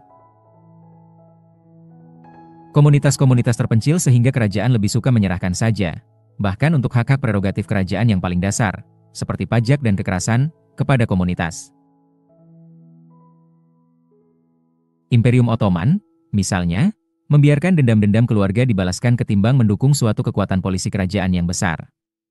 Jika sepupu saya membunuh seseorang, saudara korban mungkin membunuh saya sebagai pembalasan yang disepakati. Sultan di Istanbul atau bahkan pasca provinsi tidak mengintervensi dalam bentrokan seperti itu, sepanjang kekerasan dalam batas-batas yang bisa diterima. Dalam Imperium Ming Cina pada masa 1368 sampai 1644, penduduk diorganisasi dalam sistem baojia. 10 keluarga dikelompokkan untuk membentuk satu jia, dan 10 jia menjadi satu bao. Ketika seorang anggota satu bao melakukan kejahatan, anggota bao lainnya bisa dihukum karena itu, terutama pada tetua bao. Pajak juga dibebankan pada bao, dan menjadi tanggung jawab para tetua bao, bukan pejabat negara, untuk menilai situasi setiap keluarga dan menentukan jumlah pajak yang harus dibayar. Dari perspektif imperium, sistem ini memberi keuntungan besar. Bukan dengan mengerahkan ribuan pejabat pengumpul pajak, yang memonitor pendapatan dan biaya setiap keluarga, tugas-tugas ini diserahkan kepada para tetua komunitas. Para tetua tahu berapa nilai setiap penduduk dan mereka biasanya bisa menerapkan pembayaran pajak tanpa melibatkan pasukan kerajaan. Banyak kerajaan dan imperium yang sesungguhnya tak ubahnya raket-raket proteksi besar. Raja adalah capo di tuti capi yang mengumpulkan uang perlindungan, dan sebagai imbalannya memastikan sindikat kejahatan dan preman-preman kecil di sekelilingnya tidak mengganggu mereka yang ada dalam perlindungannya. Tak banyak lainnya yang dilakukan raja. Kehidupan di jantung keluarga dan komunitas jauh dari ideal. Keluarga-keluarga dan komunitas-komunitas bisa menindas para anggotanya tak kalah brutal dari negara-negara dan pasar modern, dan dinamika internal mereka sering penuh ketegangan dan kekerasan, namun orang-orang tak punya banyak pilihan. Seseorang yang kehilangan keluarga dan komunitas sekitar tahun 1750 sama nasibnya dengan orang mati. Dia tak punya pekerjaan, tak punya pendidikan, dan tak punya dukungan pada saat sakit dan tertekan. Tak seorang pun mau meminjami uang atau membela jika dia sedang kesulitan. Tak ada polisi, tak ada pekerja sosial, dan tak ada pendidikan wajib.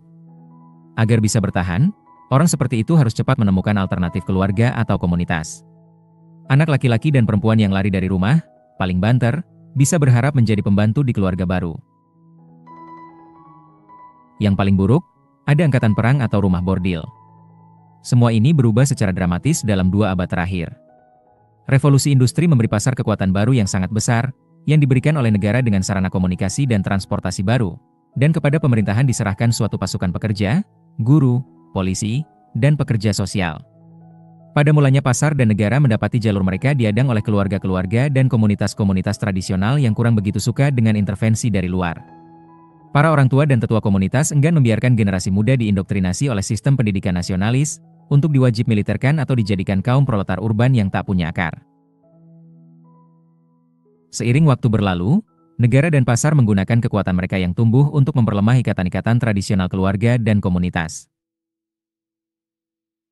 Negara mengirim polisinya untuk menghentikan dendam-dendam keluarga dan menggantinya dengan keputusan-keputusan pengadilan. Pasar mengirim para penjajahnya untuk menyapu tradisi-tradisi lokal yang sudah berlangsung lama dan menggantinya dengan gaya-gaya komersial yang berubah-ubah.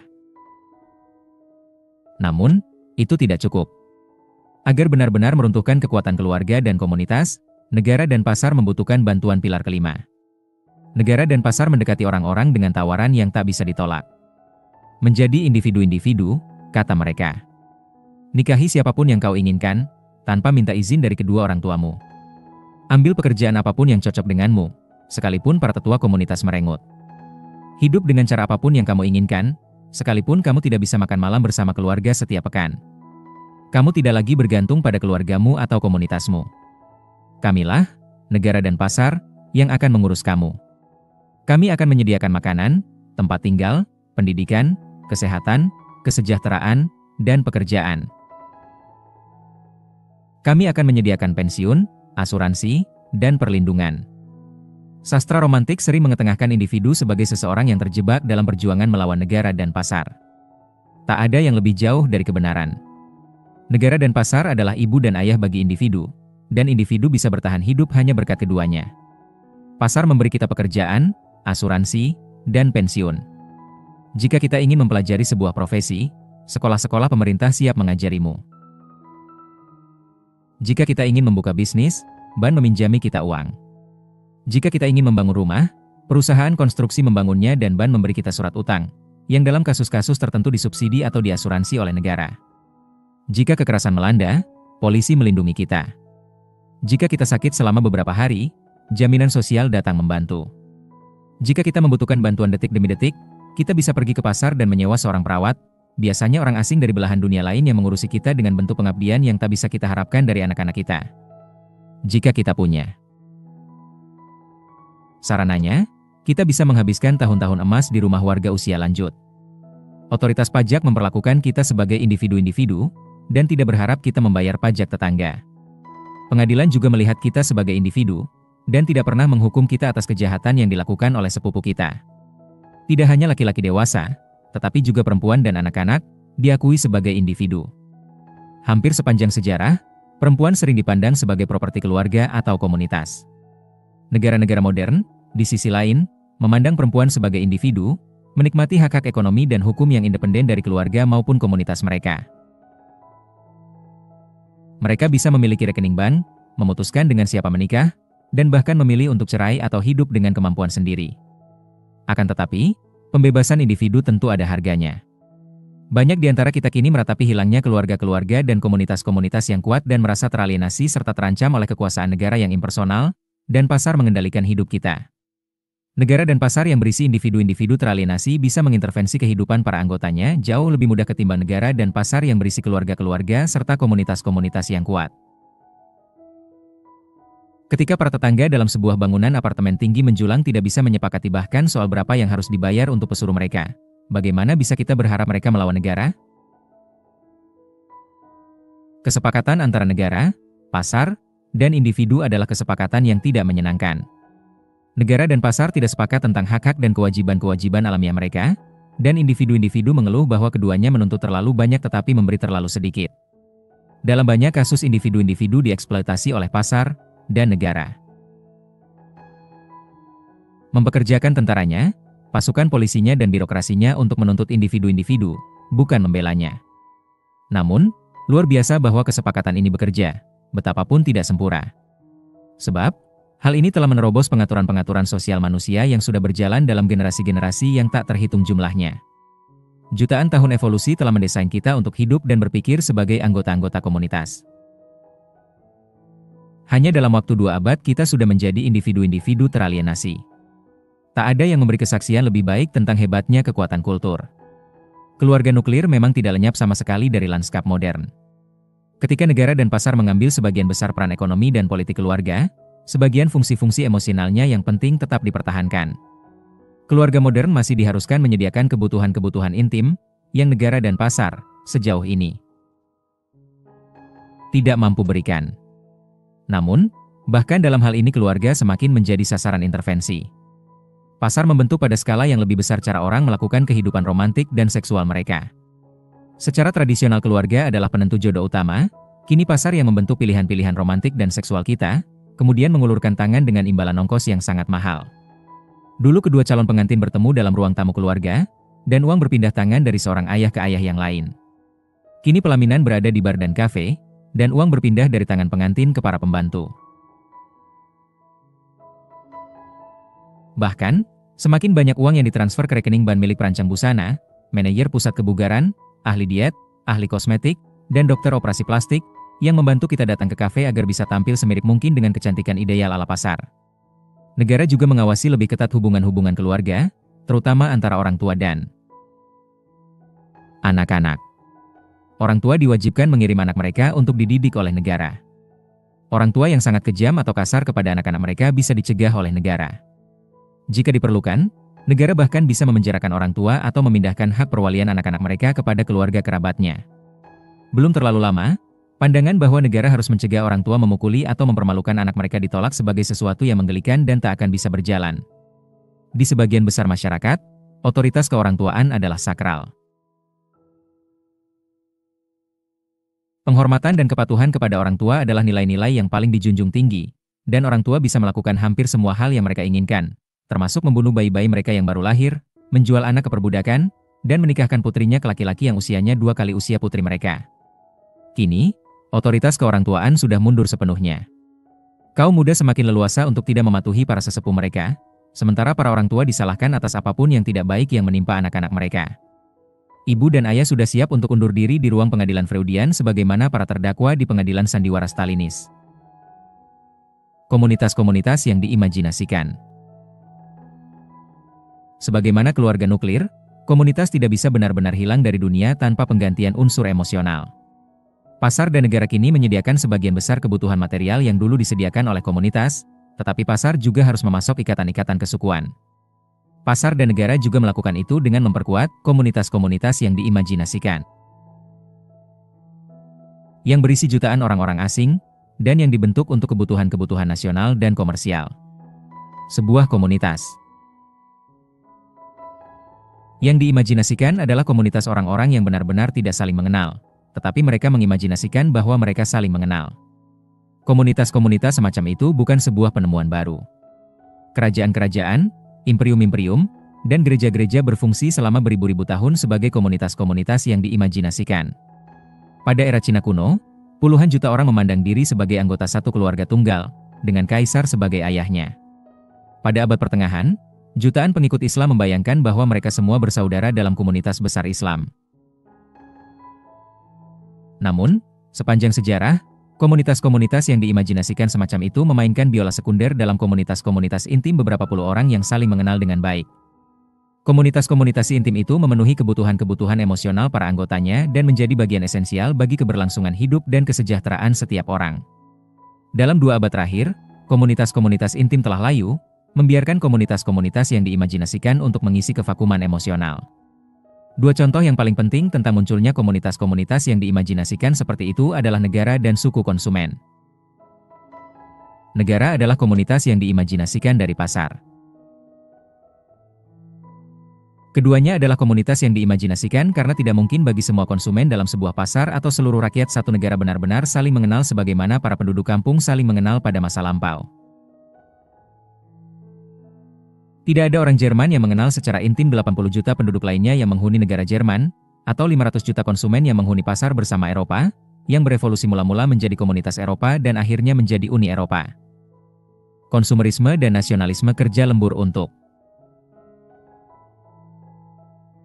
membuat kita mengimajinasikan bahwa jutaan orang asing adalah milik komunitas yang sama dengan kita, bahwa kita semua memiliki kesamaan masa lalu, kepentingan bersama, dan masa depan bersama. Ini bukan kebohongan. Ini adalah imajinasi. Seperti uang, perusahaan-perusahaan liabilitas terbatas, dan hak-hak asasi manusia, negara, dan suku konsumen adalah realitas-realitas intersubjektif. Semua itu hanya ada dalam imajinasi kolektif, tetapi kekuatannya luar biasa besar. Sepanjang jutaan orang Jerman meyakini eksistensi sebuah negara Jerman, senang dengan melihat lambang-lambang nasional Jerman, menuturkan ulang mitos-mitos nasional Jerman, dan bersedia berkorban untuk uang, waktu, dan tenaga untuk negara Jerman, Jerman akan tetap menjadi salah satu kekuatan terbesar di dunia. Negara berusaha keras untuk menyembunyikan karakter yang diimajinasikan.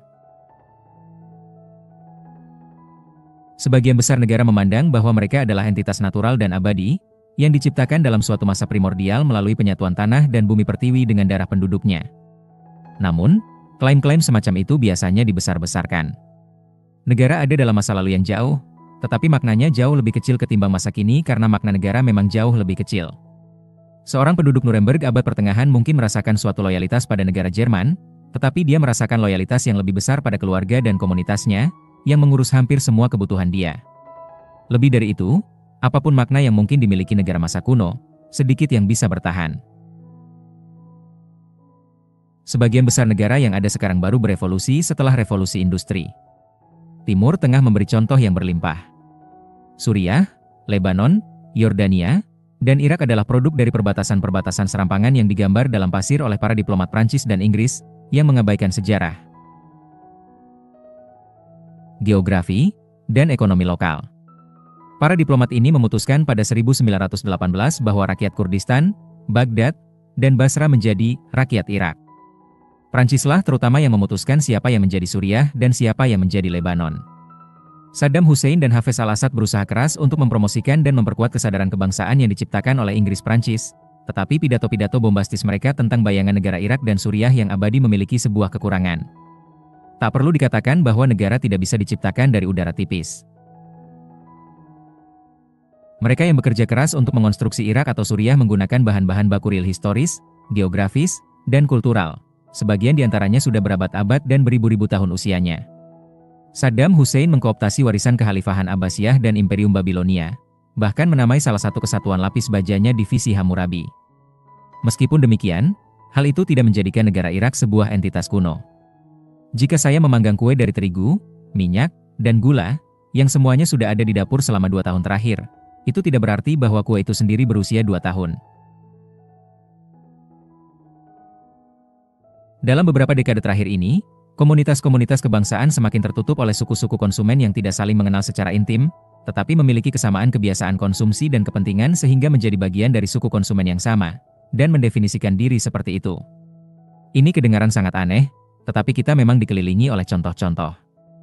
Para fans Madonna, misalnya, merupakan sebuah suku konsumen. Mereka mendefinisikan diri terutama dalam hal berbelanja. Mereka membeli tiket-tiket konser, CD, poster, baju, dan nada dari Madonna. Dan dengan itulah mereka mendefinisikan diri.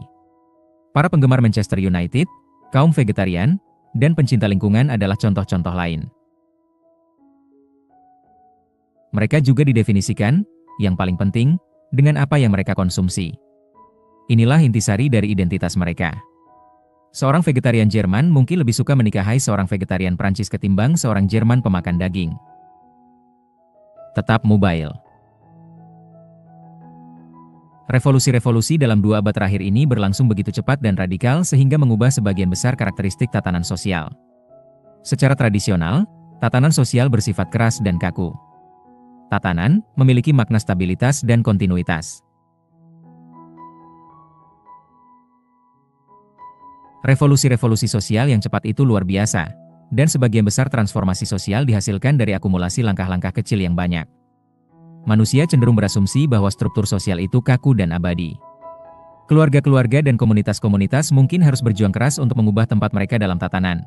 Tetapi ide bahwa Anda bisa mengubah struktur fundamental tatanan adalah sesuatu yang asing. Orang cenderung merekonsiliasi diri ke dalam status quo, mendeklarasikan bahwa memang dulu selalu begini, dan akan selalu begini. Dalam 2 abad terakhir, kecepatan perubahan menjadi begitu pesat sehingga tatanan sosial menjadi dinamis dan bersifat lunak. Kini tatanan ada dalam keadaan mengalir secara permanen. Ketika kita bicara tentang revolusi-revolusi modern, kita cenderung berpikir tentang tahun 1789 saat Revolusi Prancis, 1848 saat Revolusi Liberal, atau 1917 saat Revolusi Rusia. Namun, faktanya adalah bahwa hari-hari ini setiap tahun adalah revolusioner. Kini, bahkan seorang yang berusia 30 tahun bisa dengan jujur menceritakan kepada para remaja yang terkesima, saat saya muda, dunia benar-benar berbeda. Internet, misalnya, baru digunakan secara meluas pada awal 1990-an, belum genap 20 tahun lalu. Kini kita tidak bisa membayangkan dunia tanpa internet. Oleh karena itu, setiap upaya untuk mendefinisikan karakteristik masyarakat modern tak ubahnya mendefinisikan warna bunglon. Satu-satunya karakteristik yang bisa dengan pasti adalah perubahan terus-menerus. Orang-orang menjadi terbiasa dengan ini, dan sebagian besar kita berpikir tentang tatanan sosial sebagai sesuatu yang fleksibel, yang bisa kita rekayasa dan kita perbaiki sesukanya. Janji utama penguasa-penguasa pramodern adalah melindungi tatanan tradisional atau bahkan kembali ke masa-masa keemasan yang sudah hilang. Dalam 2 abad terakhir ini, mata uang politik adalah janji untuk menghancurkan dunia lama dan membangun dunia baru yang lebih baik sebagai gantinya. Bahkan, partai-partai politik yang paling konservatif tak ada yang bertekad untuk membiarkan keadaan sebagaimana adanya. Setiap orang menjanjikan reformasi sosial, reformasi pendidikan, reformasi ekonomi, dan mereka sering memenuhi janji-janji mereka.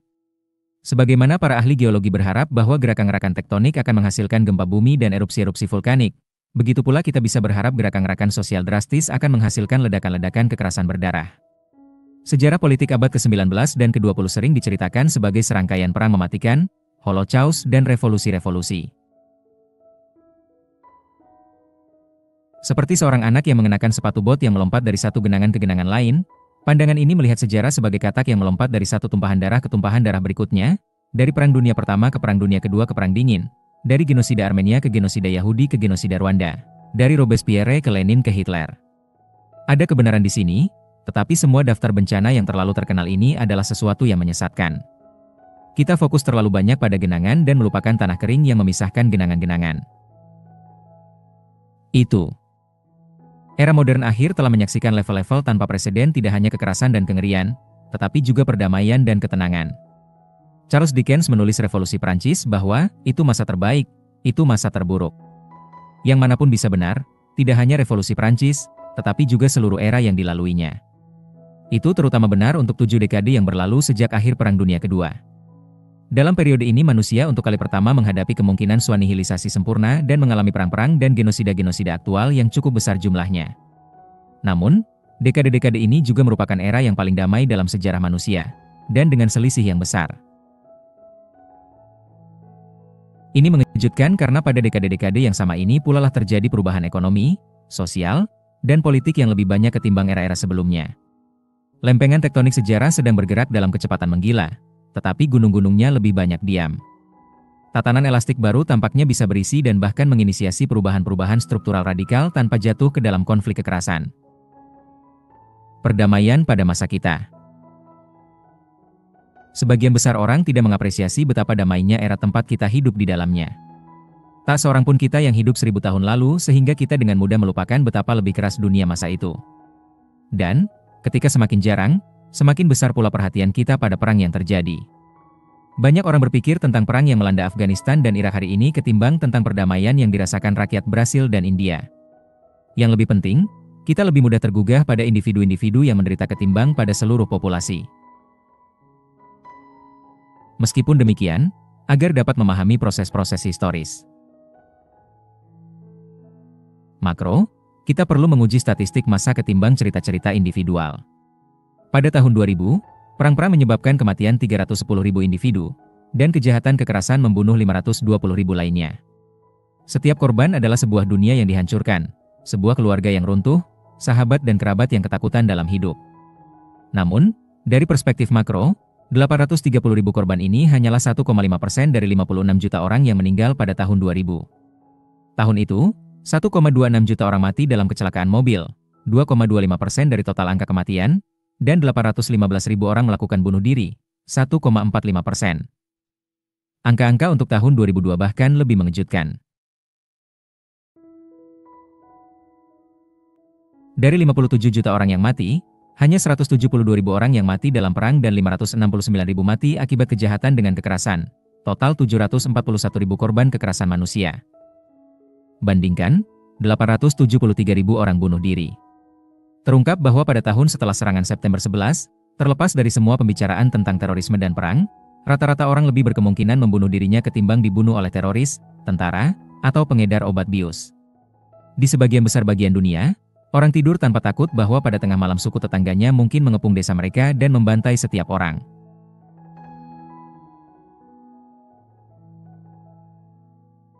Rakyat Inggris yang bepergian setiap hari dari Nottingham ke London melalui Hotan Sherwood tanpa takut bahwa satu gang brigade baju hijau akan menyerang dan merampas uang mereka untuk orang miskin. Atau, yang lebih mungkin, membunuh mereka dan mengambil uangnya untuk mereka sendiri. Murid-murid tak takut kena cambuk dari guru mereka, anak-anak tak perlu takut akan dijual ke pasar budak kalau orang tua mereka tidak mampu membayar tagihan. Dan perempuan tahu bahwa hukum melarang suami mereka memukuli mereka dan memaksa mereka tetap di rumah.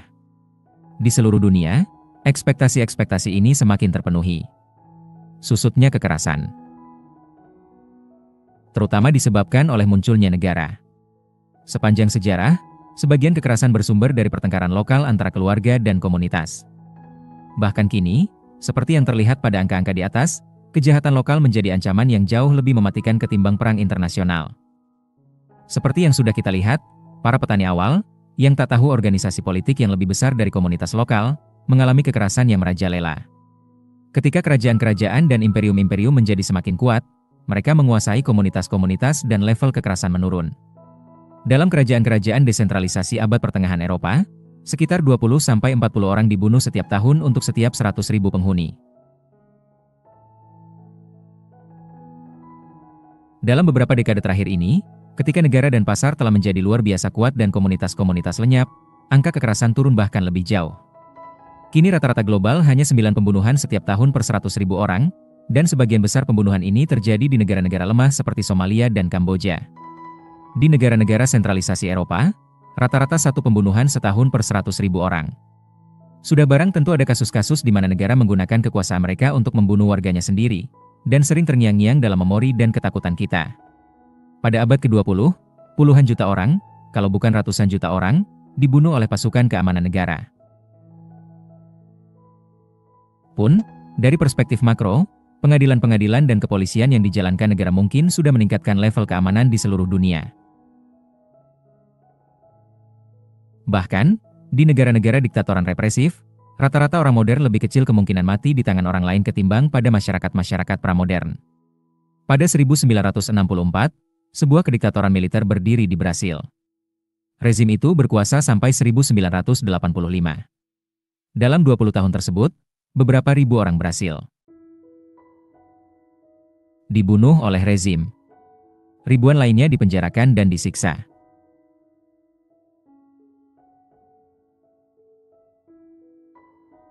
Namun, bahkan dalam tahun-tahun terburuk itu, rata-rata warga Brasil di Rio de Janeiro jauh lebih kecil kemungkinannya mati akibat ulah manusia ketimbang rata-rata Waorani, Arawete, atau Yanomamo.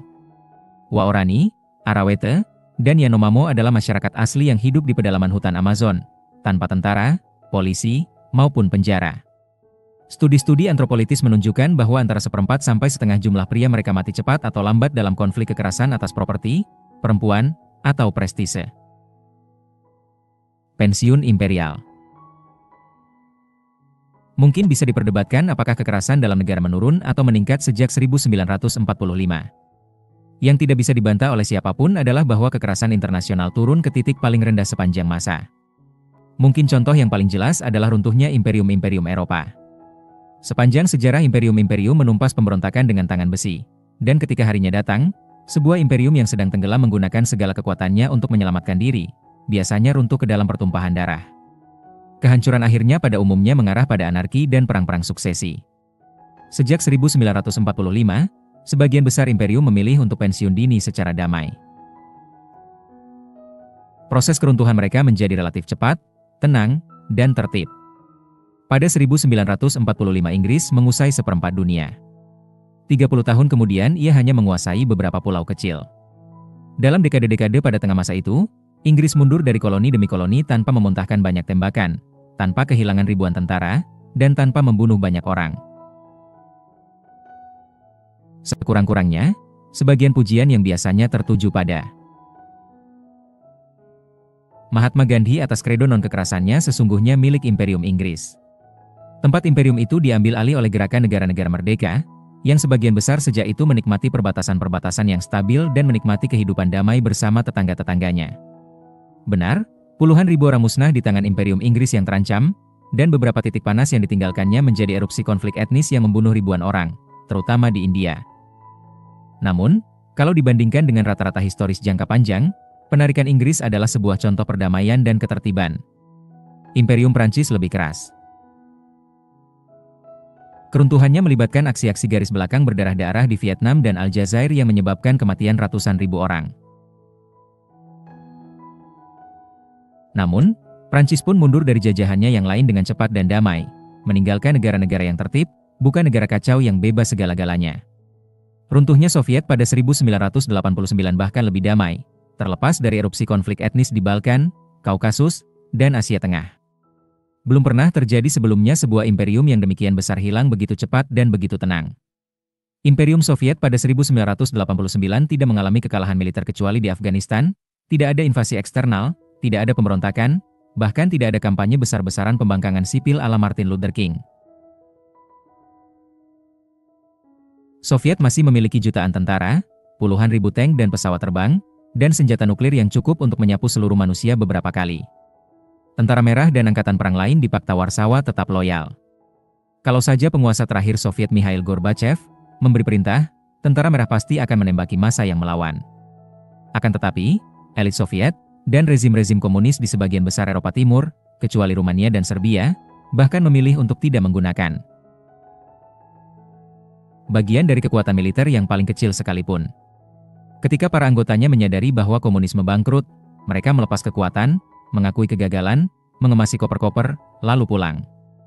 Gorbachev dan para koleganya menyerah tanpa memperjuangkan bukan hanya penaklukan Soviet di Perang Dunia Kedua, melainkan juga penaklukan sebelumnya oleh kaum Sard di Baltik, Ukraina, Kaukasus, dan Asia Tengah. Tak terbayangkan apa yang terjadi jika Gorbachev berperilaku seperti pimpinan Serbia atau seperti Prancis di Aljazair. Pax atau Mica. Negara-negara merdeka yang muncul setelah imperium-imperium ini banyak yang tidak tertarik pada perang. Dengan sangat sedikit pengecualian, sejak 1945 negara-negara tidak lagi menginvasi negara lain dalam rangka menaklukkan dan mencaploknya. Penaklukan-penaklukan semacam itu sudah menjadi mata pencaharian sejarah politik masa lampau yang tak terbayangkan lagi. Dulu begitulah kebanyakan imperium besar didirikan, dan cara sebagian besar penguasa dan populasi mempertahankan keadaan. Namun, kampanye-kampanye penaklukan seperti Romawi, Mongolia, dan Ottoman tidak bisa terjadi saat ini dimanapun di dunia. Sejak 1945, tidak ada negara merdeka yang diakui oleh PBB ditaklukkan dan dihapus dari peta. Perang-perang internasional terbatas memang masih terjadi dari waktu ke waktu, dan jutaan orang masih mati, tetapi perang tidak lagi menjadi norma. Banyak orang percaya bahwa hilangnya perang internasional adalah sesuatu yang unik pada negara-negara demokrasi kaya Eropa Barat. Faktanya, perdamaian menjangkau Eropa setelah ia menang dalam bagian-bagian lain di dunia. Jadi, perang internasional terakhir yang serius antara negara-negara Amerika Latin adalah Perang Peru-Ekuador pada 1941 dan Perang Bolivia-Paraguay pada 1932-1935. Dan sebelum itu, belum ada perang serius antara negara-negara Amerika Latin sejak 1879 sampai 1884, dengan Chili di satu pihak dan Bolivia bersama Peru di pihak lain. Kita jarang memikirkan dunia Arab sesungguhnya sangat damai. Namun, baru sekali sejak negara-negara Arab meraih kemerdekaan ada satu negara yang melancarkan invasi besar-besaran atas negara lain, invasi Irak atas Kuwait pada 1990.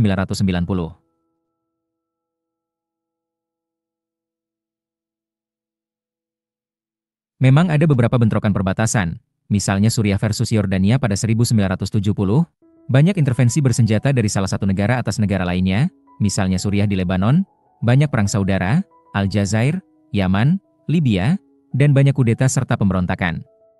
Namun, di sana belum ada perang internasional besar-besaran di kalangan negara-negara Arab kecuali Perang Teluk.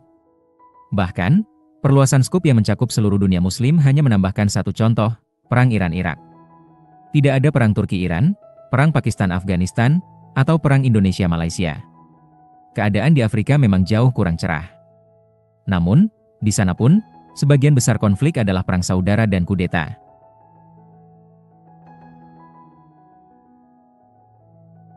Sejak negara-negara Afrika meraih kemerdekaan pada 1960-an dan 1970-an, sangat sedikit negara yang menginvasi negara lain dengan harapan dapat menaklukkannya.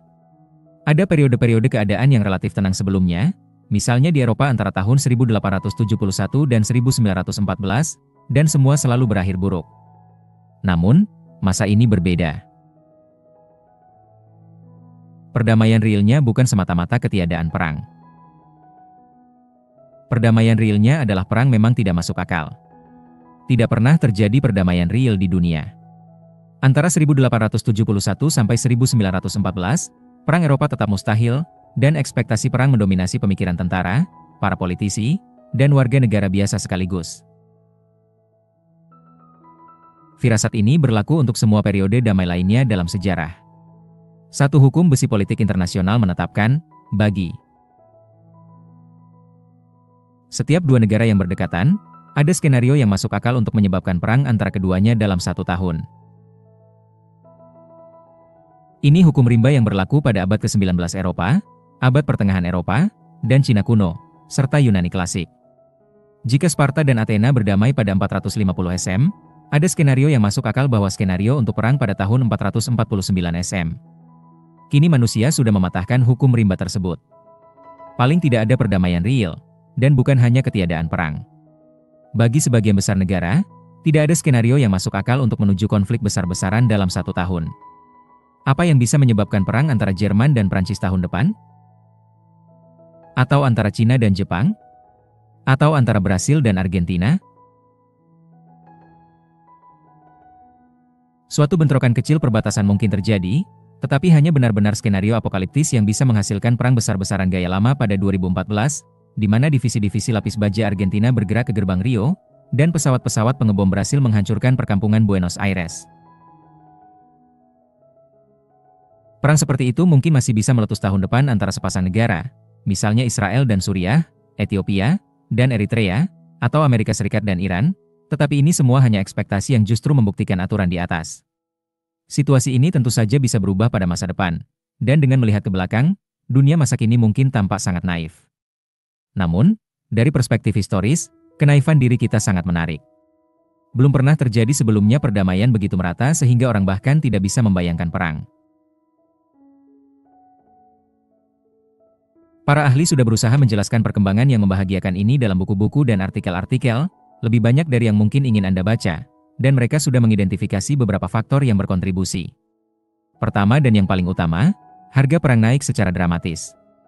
Hadiah Nobel perdamaian tertinggi seharusnya diberikan kepada Robert Oppenheimer dan rekan-rekannya para arsitek bom atom. Senjata nuklir telah mengubah perang antar negara adidaya menjadi bom bunuh diri bersama, dan menjadikannya tidak mungkin untuk mengejar dominasi dunia dengan kekuatan senjata. Kedua, sementara harga perang meroket, keuntungannya justru menurun. Hampir sepanjang sejarah, negara-negara bisa memperkaya diri dengan menjarah atau menganeksasi teritori musuh.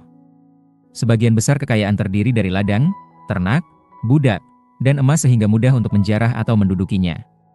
Kini, kekayaan terdiri dari terutama modal manusia, keterampilan teknik, dan struktur-struktur sosioekonomi yang rumit seperti ban.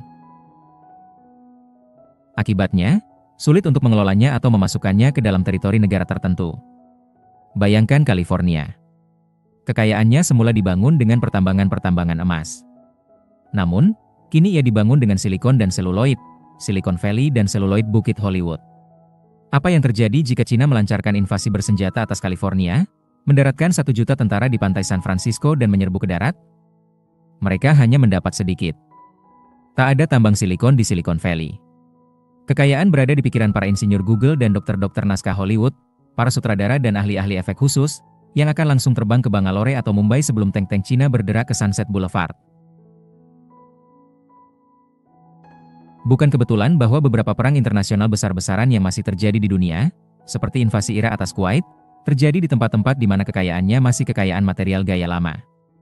Para syaikh bisa lari ke luar negeri, tetapi ladang-ladang minyak tetap di sana dan diduduki.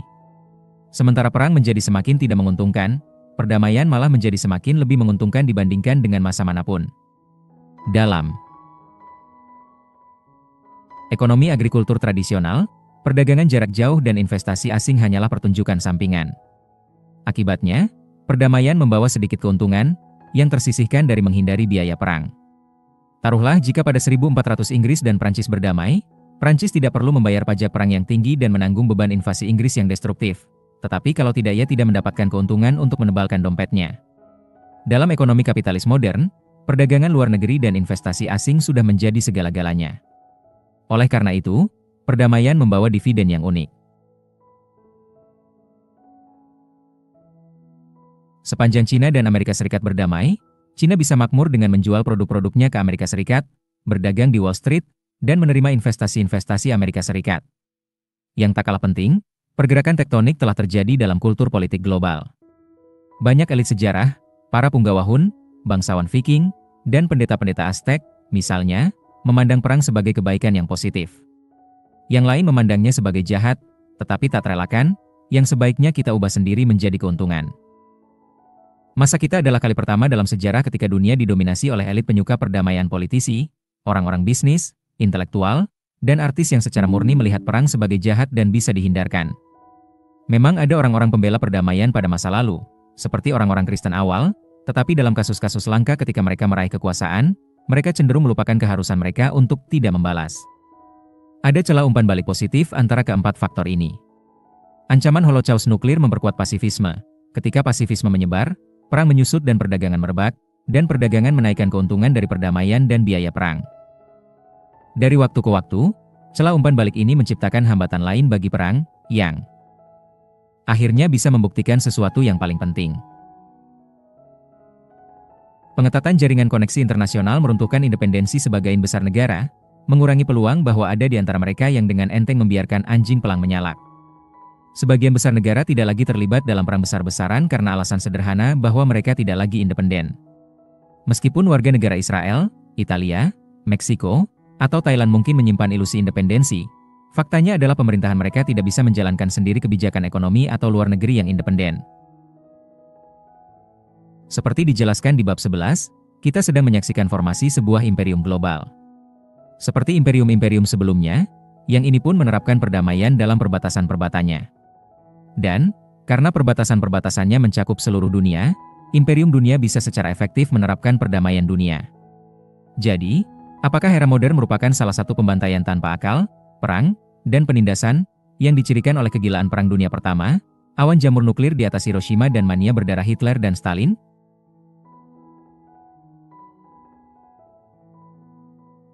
Atau ini era perdamaian, yang dicontohkan oleh kegilaan perang yang tidak pernah terjadi di Amerika Latin, awan jamur yang tak pernah muncul di Moskow dan New York, dan wajah-wajah pejuang perdamaian Mahatma Gandhi dan Martin Luther King? Jawabannya adalah masalah waktu. Sangat menyedihkan untuk menyadari betapa sering pandangan kita tentang masa lalu terdistorsi oleh peristiwa-peristiwa dalam beberapa tahun terakhir ini. Jika bab ini ditulis pada tahun 1945 atau 1962, mungkin adanya jauh lebih suram. Karena ini ditulis pada 2012, maka diperlukan pendekatan yang lebih ringan untuk memahami sejarah modern. Untuk memuaskan kalangan yang optimistis dan pesimistis sekaligus, kita mungkin menyimpulkan dengan mengatakan bahwa kita berada pada ambang surga dan neraka, bergerak dengan cemas antara gerbang salah satunya dan kamar depan yang lainnya. Sejarah masih belum memutuskan kemana akan menuju, dan satu rangkaian kebetulan-kebetulan mungkin bisa membawa kita ke arah lain. Terima kasih sudah menyimak audiobook Bahasa Indonesia. Jika Anda ingin berdonasi untuk kegiatan literasi Indonesia, silakan kirimkan melalui QRIS Saweria yang tersedia di layar kaca ini. Nama Anda akan kami catat dan kami kredit dalam video berikutnya. Terima kasih dan salam literasi.